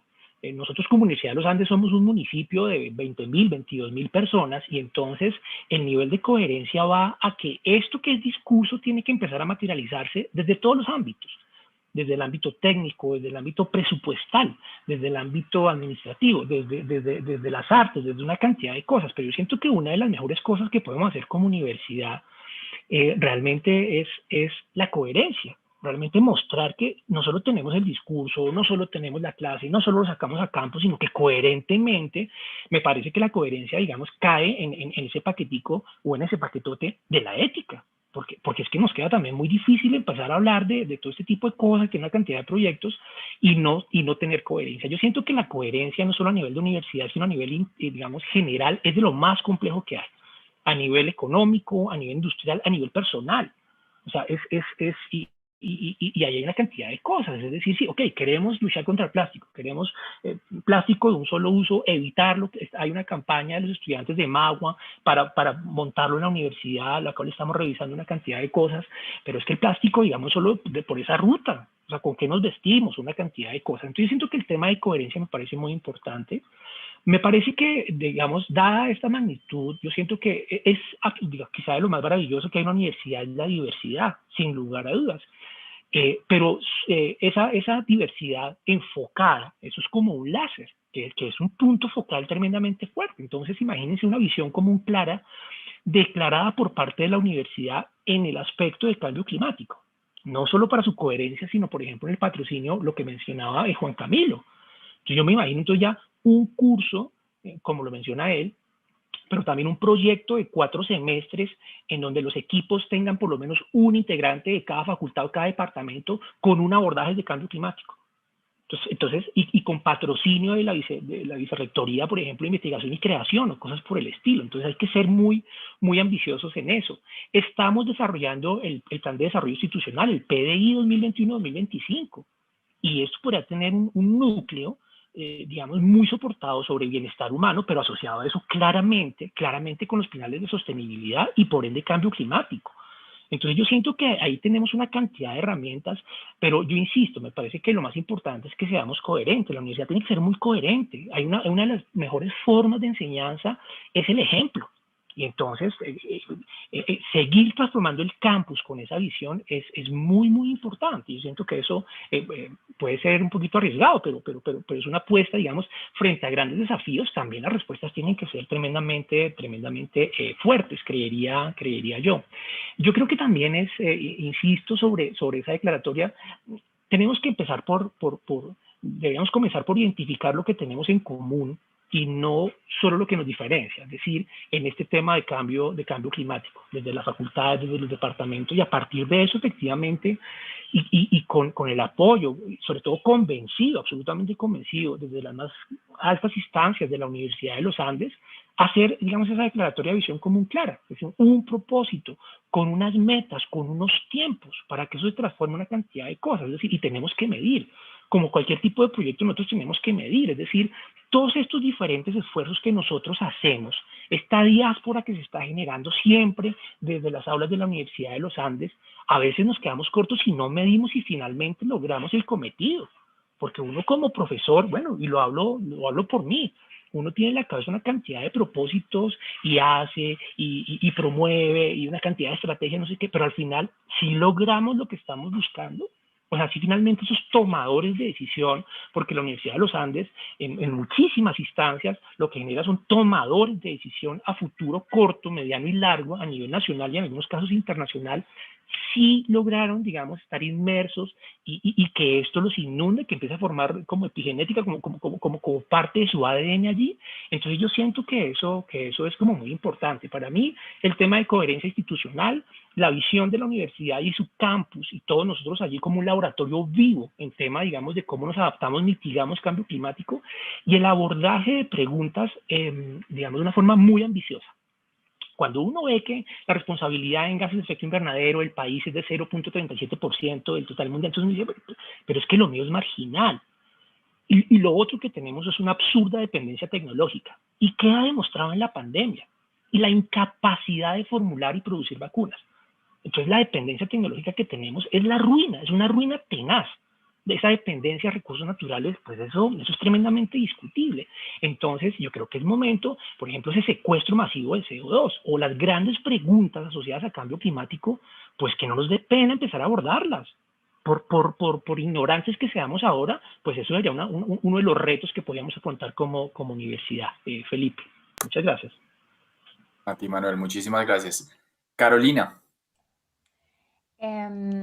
Pues muchas gracias y me encanta escuchar todo lo que estaba diciendo Catalina, Juan Camilo, ahora Manuel, porque básicamente se trata de articular unas propuestas más allá de nosotros. Yo creo que un elemento aquí es, ahorita que estaba leyendo en el chat a Catalina, utilizamos el mismo modelo de simulación en áreas distintas. Escucho a Carmen y todo el tema visual es algo que, por ejemplo, siempre utilizo en las clases, pedir a los estudiantes que me muestren cómo ellos entienden la globalización, cómo entienden el cambio climático, cómo entienden el consumo, o sea, muéstrame en una gráfica y hacemos un ejercicio ahí muy interesante. Entonces yo creo que entre los profesores podemos, por eso estamos aquí reunidos y podemos encontrar áreas comunes y podemos invitarnos a clase y podemos compartir notas y podemos hacer cosas que son valiosas y que son chéveres, pero que terminan siendo grandes esfuerzos individuales. Entonces yo creo que un elemento que me parece muy chévere de lo que se ha mencionado aquí es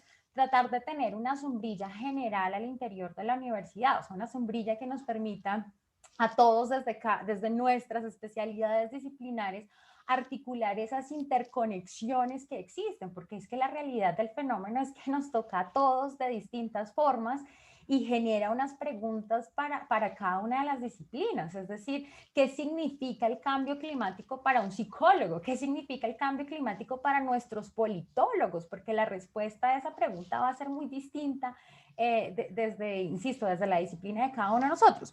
Pero esta idea de tener una gran sombrilla me parece esencial y me parece que la propuesta de Juan Camilo sería muy valiosa. Digamos que la universidad maneja una narrativa, un discurso, tenemos el centro y es cómo se traduce esto en los procesos de docencia. No insisto como en la iniciativa individual de X, Y, Z profesor que esto le parece importante y trata de integrarlo a sus clases, sino cuál es el énfasis en la docencia que está haciendo la universidad frente al fenómeno del antropoceno, porque son muchas las dinámicas ahí que nos van a llevar a este gran problema del cambio climático. Tenemos que formar también a profesionales que se enfrenten a un mundo que nosotros aún no conocemos, que no hemos visto, pero cuyas consecuencias los futuros profesionales van a tener que enfrentar. Entonces yo creo que me parece muy interesante esa iniciativa, que podamos tener alguna forma de repensar desde nuestras disciplinas la enseñanza y la investigación que estamos haciendo, que esto tenga un marco institucional que lo apoye y que por supuesto también tenga unas iniciativas presupuestales que nos permita crear proyectos, iniciativas, participar en convocatorias internacionales, porque es, digamos, creo que ya no se puede seguir negando o ya no se puede seguir poniendo en espera esta tarea. Entonces había pensado como en unos elementos muy, muy particulares acerca de la incertidumbre, de la complejidad del problema y de cómo abordarlo en clase. Pero me uno a la propuesta de que lideremos con el ejemplo desde arriba al interior de la universidad y que tratemos de avanzar iniciativas puntuales para que se den esos fenómenos de cooperación en la docencia, en la investigación y en la administración de la universidad. Digamos, qué tan sostenibles son muchos de los procesos al interior de la institución. ¿Qué tanto estamos realmente contribuyendo? ¿Qué tanto estamos contaminando? ¿Qué tanto estamos haciendo? Muchas gracias, Carolina. María Mercedes. Estabas teniendo problemas de conexión y creo que te perdimos. Entonces, mientras restableces la conexión, si quieres, Carmen, danos tu visión. Bueno, pues yo adhiero a Juan Camilo, me parece una maravillosa y revolucionaria idea, y a los artistas nos encantan las ideas revolucionarias, entonces cuenten conmigo. Pero yo tengo muchas reflexiones en torno a esto. La primera reflexión es que yo creo que para las artes la interdisciplina siempre ha existido, siempre. Lo que pasa es que un poco las artes y las humanidades la gente las tiende a percibir como algo que no está en el tope del poder, ¿cierto? El poder es de otras profesiones y yo creo que el poder sí está en las artes, es lo que nos ha mantenido a flote el último año. Yo creo que nadie hubiera sobrevivido a la pandemia sin música, sin cine, sin documentales, sin arte. Sencillamente es eso, porque el arte cuenta historias y yo creo que si no contamos las historias no entendemos lo que está pasando en el mundo. ¿Por qué los estudiantes entienden que hay un cambio climático cuando ven imágenes? Porque si no lo veo no me toca, ¿cierto? Entonces la pregunta es muy fuerte y yo creo que sí y es muy diferente cómo hablamos de esto en los Andes a cómo se habla en las regiones. Yo he trabajado mucho en regiones también, he trabajado en el Pacífico, he trabajado en el Amazonas y allá no se puede hablar de la misma forma, pero yo sí siento que cuando hay unos puentes interesantes, que es lo que nosotros tenemos que hacer y es por lo que hay que descentralizar también este trabajo, es porque si yo no veo el problema de las basuras en el Pacífico o si yo no veo el problema del cambio climático en la costa y si yo no veo, no sé, el trabajo, por ejemplo, mi socia en Ibris es Camila González Rosas, que tiene todo este trabajo sobre el cambio climático y cómo ha afectado la propagación del mosquito que transmite enfermedades zoonóticas. Si yo no lo veo, no lo entiendo, ¿no? Entonces, ¿cómo hacemos para contar esa historia? No en un paper, no en un libro, sino en algo que a la gente realmente la toque, ¿no? Entonces, cuando uno toma los datos y los visualiza, produce unas cosas completamente diferentes.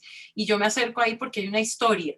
A mí una cosa que me sorprende mucho es la capacidad, y lo dicen mucho mis estudiantes, ¿no? Hoy hicimos una tarea sobre memes y una abuela de una estudiante le dijo, ¿cómo así usted le pone una tarea sobre memes en la universidad?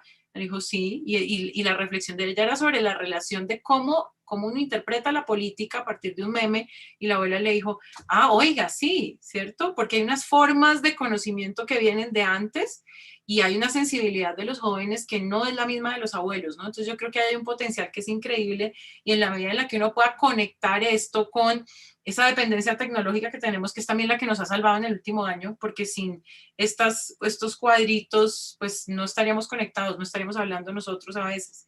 Entonces yo creo que ahí hay una cosa muy importante que hay que capitalizar en el sentido poético de la palabra capitalizar, y es cómo hay mucha gente preocupada por muchas cosas y cómo esta generación que es a la que le atañe inmediatamente lo que va a pasar en los próximos 20 años, ¿no? Porque pues ya creo que los que ya vivieron pues dirán, bueno, pues y lo ve uno mucho, ¿no? Es que eso a mí ya no me tocó, pero es que los que tienen 18, a los que tienen 16, a los que tienen 20, es a los que realmente les preocupa. ¿Cómo unimos esas fuerzas? Creo que eso está ahí. Mi curso es de 8 semanas, tanto que es, y yo creo que en esas 8 semanas uno abre muchas curiosidades y es increíble, ¿no? Cuando dicen, no, yo quiero más, también eso es bonito, es como sembrar unas pequeñas dudas y unas preguntas. Hay gente que dice, yo estudio esta carrera, pero ahora me estoy cuestionando si realmente estoy en el camino que es. A veces yo digo, ya llegaron papá a regañarme, si usted volvió a mi hijo artista. Y a mí me parece maravilloso, no es que se vuelvan artistas, es que realmente hay una sensibilidad a esas cosas que es lo que nos hace falta. Yo creo que cuando Juan Camilo se pregunta un poco por la incredulidad hacia las ciencias, porque la gente no perdió esa sensibilidad y está en un mar de cosas que es lo que los medios nos obligan a consumir, porque no hemos pensado en la diversidad y en la diferencia, en que hay otras formas de hacer, de pensar y de ver, sobre todo. Para mí es la mirada lo que cambia todo. No sé si mi colega María Mercedes ya volvió. Sí, ya volvió, está un poco intermitente, no sé si puedes apagar la cámara para ver si con el audio nos funciona mejor, porque sí estás intermitente, y prender tu micrófono, y si nos das una reflexión de todo lo que han planteado tus colegas. Bueno, vamos a ver qué logro decir. Gracias. Yo pues me beneficio de haberlos oído a todos y concuerdo con muchas de las cosas que han dicho. Yo creo que el reto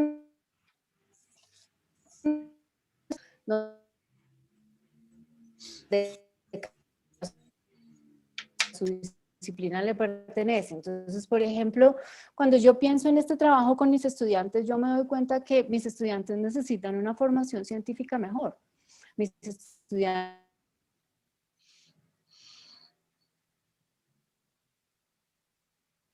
No, desafortunadamente te perdimos.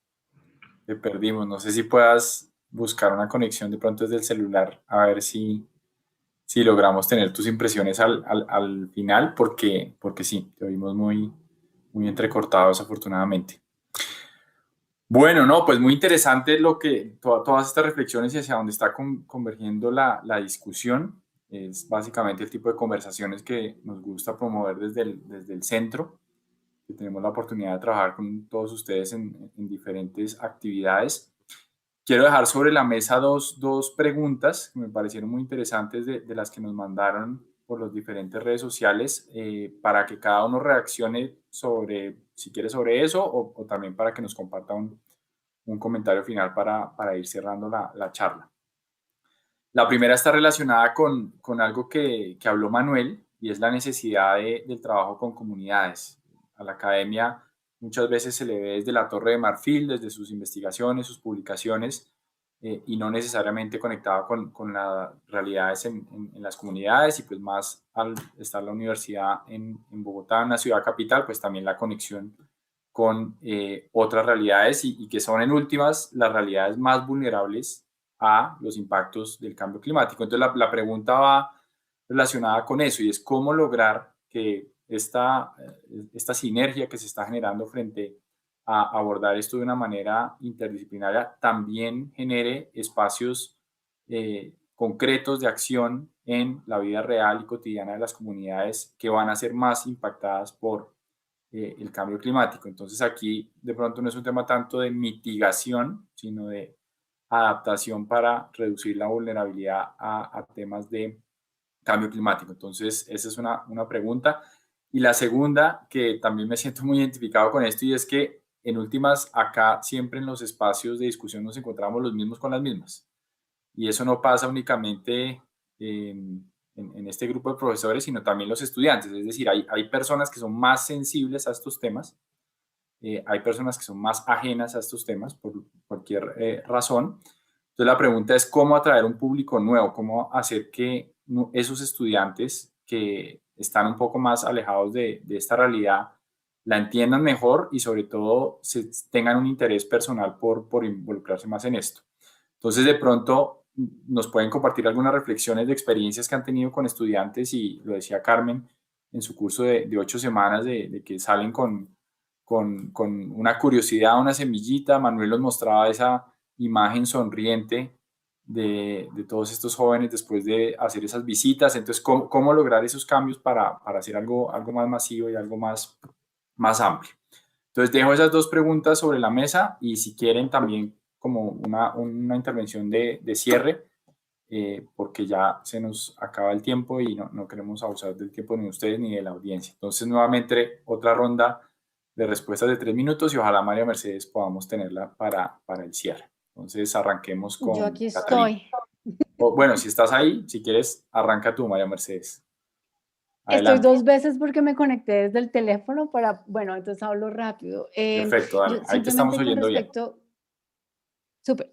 Con respecto a la pregunta anterior, quería como enfatizar un poco lo que decía Carmen, ¿no? Yo creo que el aporte que tienen que hacer las humanidades y las artes es doble. Es por un lado lo que tiene que ver con el análisis de conceptos, con pensamiento crítico, con formación ética, que es una contribución importante para tener en cuenta en la discusión del cambio climático. Y la otra es este aspecto, no sé si lo queremos llamar como emotivo, de cómo las artes movilizan, de cómo la narración moviliza y puede llevar a la acción. Catalina decía hace un rato que es preocupante, por ejemplo, ver cómo los estudiantes se paralizan cuando uno les da toda esta serie de datos aterradores, y que eso puede conducir a una especie de inacción. Nosotros somos expertos en retórica, es decir, nosotros sabemos cómo echar un cuento, cómo echar una historia para movilizar.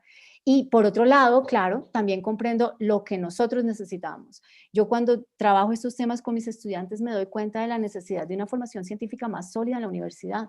Los estudiantes no saben realmente distinguir siempre qué evidencia es mejor que cuál otra, y sobre todo si no somos especialistas en ciencias, yo creo que hace falta un trabajo de divulgación de ciencia, que el lugar podría ser el CBU, donde ese tipo digamos, donde los estudiantes aprendan cómo funciona la argumentación científica. Y creo que ahí podríamos como apoyarnos mutuamente. Y bueno, ese era el aporte que quería hacer. Gracias. Para cerrar, pues obviamente estoy muy contenta de las posibilidades que se abren aquí. Apoyo totalmente la idea de Juan Camilo de que movamos esto y lo tratemos de convertir en una cosa más sólida. Me emociona un montón. Gracias, gracias, y aquí sigo oyéndolos mientras me permita mi mala conexión. Muchas gracias, María Mercedes. Catalina, adelante. No, pues muy contenta también de oír la última intervención. Creo que pues porque es finalmente como reconocer cómo necesitamos al otro para que la historia resuene más. Y realmente sobre las que hicieron en el sobre cómo llegar a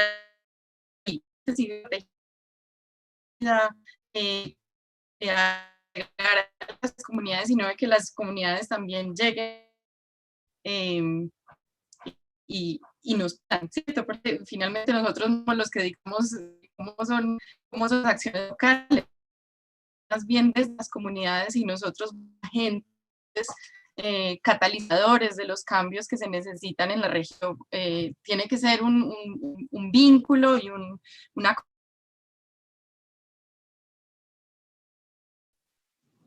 Te perdimos.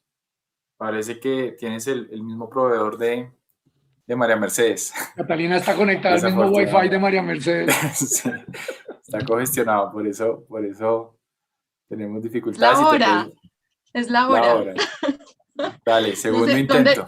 Segundo intento, ¿dónde me quedé? Estaba diciendo que tiene que ser en toda la comunidades. Tiene que ser nosotros, la academia, como catalizadora de procesos locales, pero no es desde la academia que se dicte lo que se va a hacer. Pero pues en realidad yo sí creo que tenemos un potencial muy grande de interactuar con las regiones y hay experiencias muy valiosas que ya tenemos para hacerlo.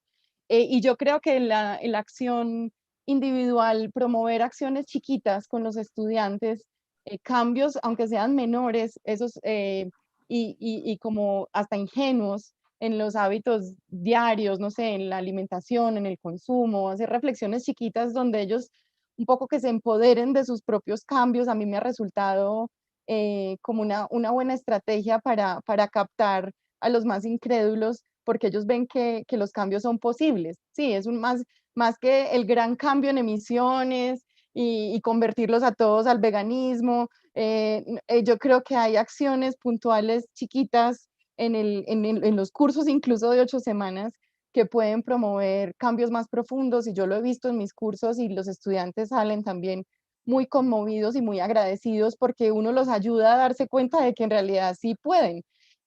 Ahora, hay otros esfuerzos que hay que hacer y es ayudar a que pasen de las acciones individuales y los cambios de hábitos individuales a acciones un poquito más colectivas. Y ahí yo creo que podemos darles pistas de cómo autoorganizarse o autogestionar acciones colectivas un poquito más poderosas y más potentes. Entonces eso era, y qué pena con la conexión que está fallando. Vale, Catalina, muchísimas gracias. Juan Camilo. A riesgo de repetirme, porque la pregunta sobre por dónde hacer esto y sobre todo conectada con la pregunta de cómo hacer para dejar de predicarle al coro y coger a los no convertidos también, yo me arriesgaría a decir que esto arranca mucho más fácil desde las emociones y desde una estrategia, de nuevo, de una pedagogía basada, como decía hace un rato, de la ética y la estética. Yo coincido con Carmen que mucho de esto entra a través de un proceso emocional de apreciación estética de algo que mueve adentro algo de iniciativa de cambio o de ganas de cambio, y que eso lleve después complementado a una búsqueda de el apoyo en lo que podríamos llamar las ciencias duras y en el soporte científico para complementar esa experiencia más emocional y estética de trabajar esto. Pero además esto no hay que inventárselo de ceros. Proyectos históricos de inculcar ciertos valores a través de la educación han existido toda la vida. Las religiones lo han hecho y lo siguen haciendo, lo siguen tratando de hacer a través de un trabajo permanente de un periodo de muchos años durante la formación primaria, secundaria y superior, de inculcar ciertos valores y ciertos elementos. Algo así también se puede aprender de esos procesos, pero ojalá lo hagamos desde unos sentimientos de procesos emocionales, por ejemplo, no desde la culpa, sino desde el orgullo, desde la pertenencia, desde la empatía por el otro, no desde el miedo, sino desde la ambición y la esperanza. Y se puede aprender de otros procesos. La humanidad lleva siglos tratando de intentar inculcar valores a través de los sistemas educativos. Aprendamos de las buenas y las malas experiencias de cómo lo han hecho sistemas religiosos que han querido inculcar eso a través de la educación, y aprendamos de nuevo de cómo, cuándo han sido exitosos y cuándo no, pero desde unos principios de diversidad, de inclusión, de respeto por el otro y sobre todo de cuidado de la naturaleza. Yo sí creo que Laudato Si es un intento de romper con un proceso tradicional de antropocentrismo, de dominación de la naturaleza, a otra serie de principios morales y éticos que plantea el documento y los ha conectado con elementos religiosos. Afortunadamente, Laudato Si es plural frente a las otras confesionalidades, pero hay mucho que aprender y yo se lo entregaría en muy buena medida a las artes y las humanidades primero, antes de recurrir a las ciencias duras que son más difíciles de calar en las emociones de las personas. Gracias, Juan Camilo. Manuel. Felipe, espero no tener el mismo Wi-Fi de mis colegas, del mismo prestador de servicio, pero corremos el riesgo, sin lugar a duda, pues. Sí, yo creo que, digamos, y de esa experiencia que les compartía, a mí me parece que la inmersión, ese contacto, digamos, con ese otro mundo, con ese mundo que a veces, digamos, empezamos a visibilizar. A mí lo que más me preocupa de este tipo de cosas es la cantidad de seres vivos, no solo seres humanos, que no son invisibles. No son completamente invisibles en la burbuja, en la disciplina, en una cantidad de cosas. Entonces empezar, digamos, por eso el trabajo con comunidades y voy un poquito, digamos, a hacer la primera pregunta, me sigue pareciendo valiosísimo y coincido muchísimo con lo que menciona efectivamente Juan Camilo. A mí me parece que la empatía empieza, digamos, parte de ese crecimiento, ¿no es cierto? De seguir construyendo, digamos, esa empatía, digamos, en nuestros estudiantes y nosotros mismos, es precisamente ese trabajo, digamos, con comunidad, con naturaleza, con una cantidad de cosas. Cuando tú estás inmerso, cuando tú estás comiendo lo que ellos comen, cuando tú estás durmiendo donde ellos duermen, cuando tú, digamos, te alejas temporalmente, no importa que sea temporalmente, de tu confort, cuando te sales de ese círculo, empiezas a entender otras cosas y empieza, digamos, a hacer se adelgaza la epidermis y la dermis y es mucho más, se desaparece ese medio ambiente, ¿no es cierto? Muchas veces uno piensa que lo diferencia del medio ambiente es la piel y realmente no hay. Uno tiene que hacer que el límite de ese grosor de piel tienda a cero a través, y entonces eso lo que hace es que promueve, digamos, empatía. Entonces me parece muy importante y lo que menciona Juan Camilo, nosotros cuando hacemos estos acercamientos a comunidades hemos trabajado, por supuesto, con colegas de ciencias sociales, pues para tener una aproximación ética, porque no se imagina, uno va a una comunidad, lo primero que le dicen, otra universidad, que siempre viene acá, que siempre se lleva los datos y que más nunca vuelve. Entonces hay unas cosas, digamos, éticas allí tremendamente valiosas, acción sin daño, una cantidad de cosas que nosotros también empezamos a inculcar. Por eso parte de lo que hacemos nosotros en ese mundo inmersivo es pilas con la expectativa. ¿Qué tipo de expectativa estás generando tú hacia la comunidad? Escúchalos, es decir, esto no es imponer el diseño. Espérate, ¿qué es lo que estás pretendiendo tú? ¿Cómo te suena? ¿Cómo es la cosa? Y un componente co-creativo que me parece a mí, digamos, como muy importante. Siento que parte de la estrategia es hacerlos vulnerables. Nosotros al interior de la Universidad de los Andes nos sentimos invulnerables. Nosotros nos sentimos invulnerables, somos invulnerables, estamos en una burbuja de invulnerabilidad, pero cuando uno empieza a darse cuenta que la suerte juega un papel fundamental en el destino de nosotros, que la meritocracia no es el único driver que nos lleva a donde estamos y que desconocemos muchas veces la suerte y nos sentimos vulnerables, empieza a cambiar eso. A mí eso me parece muy importante, definitivamente, y creo que eso suma, digamos, a potenciar ese componente empático a largo plazo, digamos, no de impulso. Entonces soy empático durante un par de semanas, sino a largo plazo siento que eso es fundamental, Felipe. Muchas gracias, Manuel. Carolina. Gracias. Una cosa que yo he notado y cuando, digamos, el único espacio en el que he tenido la oportunidad de escuchar y de ver a otros estudiantes interesados en temas similares fue en el CBU, porque el resto siguen siendo mis estudiantes habituales de ciencia política que van y ven. En cambio, en el CBU, pues encontré una audiencia más diversa y en el marco de esas conversaciones, pues también unas aproximaciones distintas. Yo creo que mientras ocurre lo que Juan Camilo nos plantea y que exista un elemento más transversal a la universidad, pensaría que los CBU son una muy buena estrategia para tratar de captar a otras audiencias. El CBU que les mencioné sobre globalización, consumo y sostenibilidad lo diseñamos con el profesor Jean-Marie Chenou, también del departamento, pero sería muy interesante tener, por ejemplo, yo escucho a Carmen y su CBU me parece sobre el antropoceno y las imágenes me parece genial. O sea, no sé en adelante qué tantas posibilidades podría haber, por ejemplo, para tener un CBU en codocencia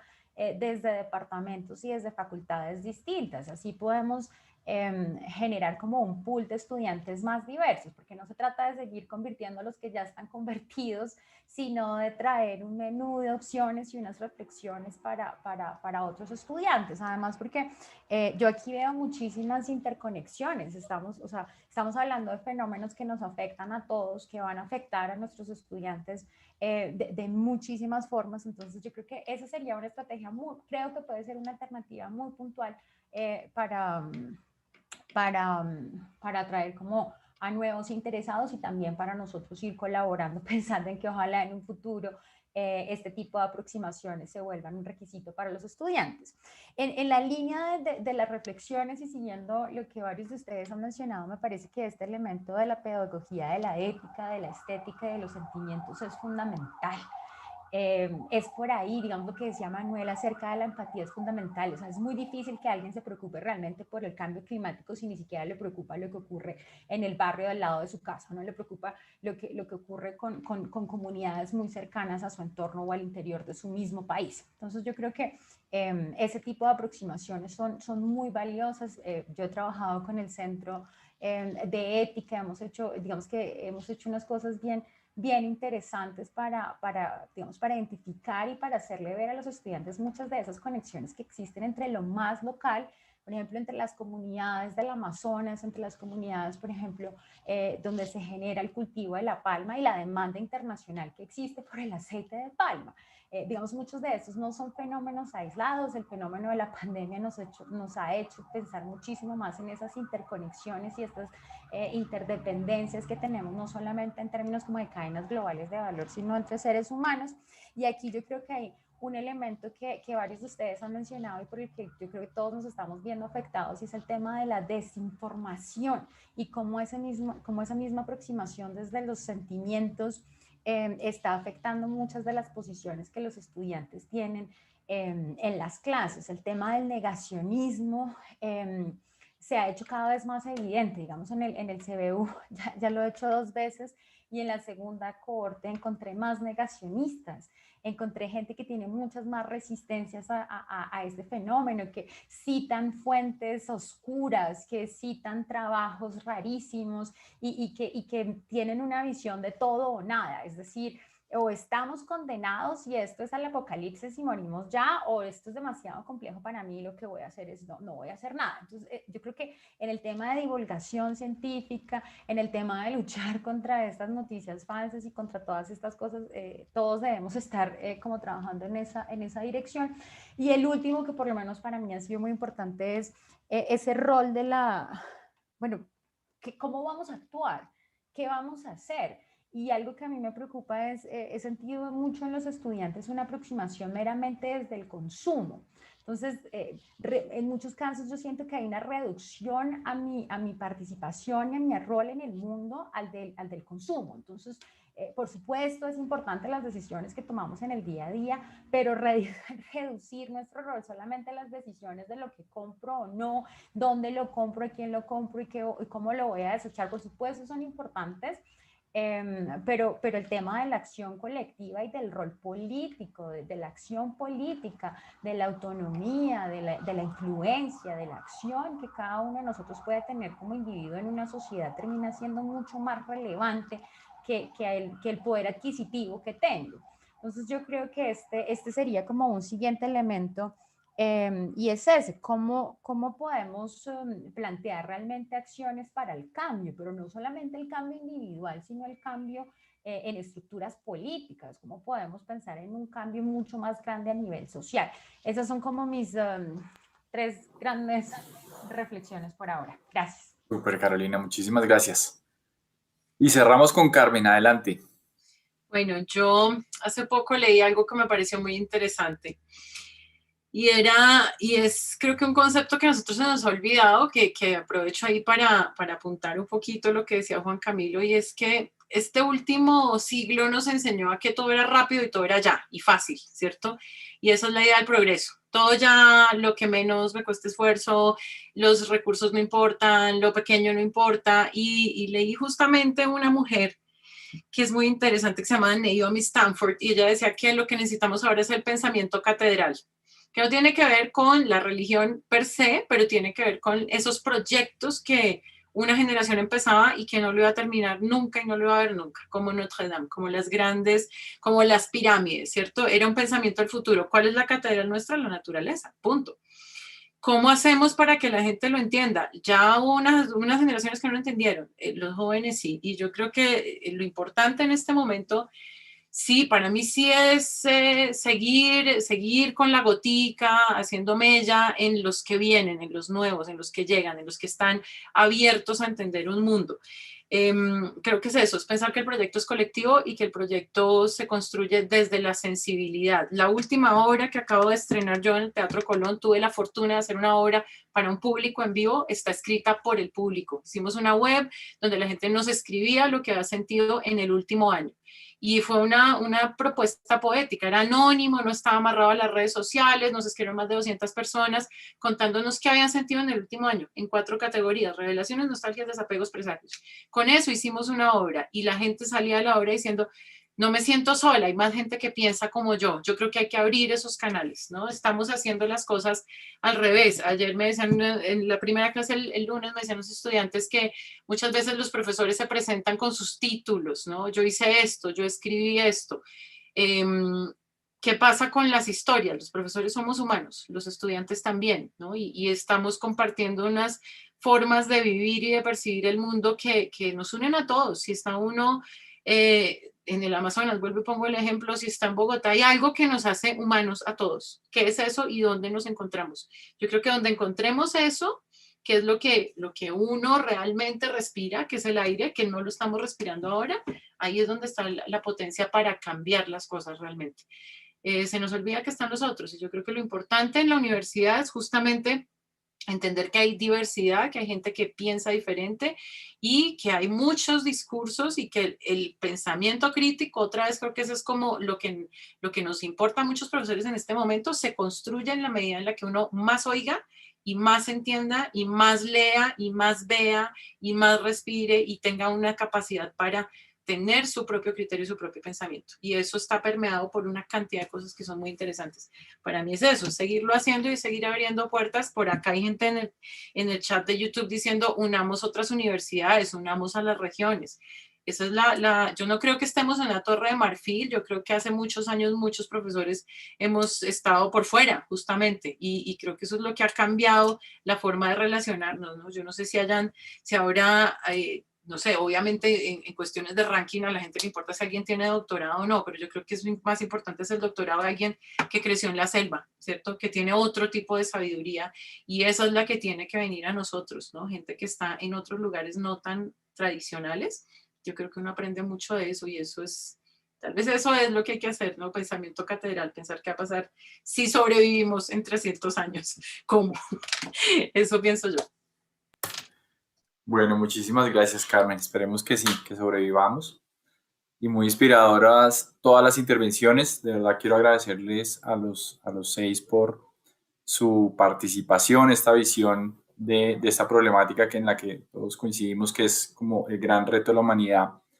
Desde lo que trabajan, desde lo que enseñan, pues es bastante inspiradora, y creo que como coincidieron la mayoría de ustedes, pues nos pone un reto de llevar esto a la práctica. Y todos estamos bajo la misma sombrilla, la sombrilla de la Universidad de los Andes, y seguramente podemos cogerle la caña a la idea revolucionaria de Juan Camilo, más las adiciones de los demás, y ver qué puede salir de esto. Entonces, de verdad, muchas gracias, y pues seguiremos la conversación más adelante. A nuestra audiencia también gracias por acompañarnos. Nos vemos en 8 días con un segundo webinar sobre el tema, ahora desde el lado de los estudiantes. Vamos a ver cómo ven ellos lo que nosotros les enseñamos y cómo eso les ha ayudado a llevar esto a la acción climática. Aprovecho también para los 6, si tienen de pronto algún estudiante. Nosotros hicimos una convocatoria abierta, pero estamos todavía en el proceso de selección de las personas que van a participar en el webinar de la siguiente semana. Si tienen algún trabajo que crean que puede ser muy ilustrativo para esta conversación desde el lado de los estudiantes, también bienvenidas las sugerencias. Un saludo muy especial, cuídense mucho y nos estamos hablando. Saludos. Gracias, que estén muy bien. Chao. Bueno,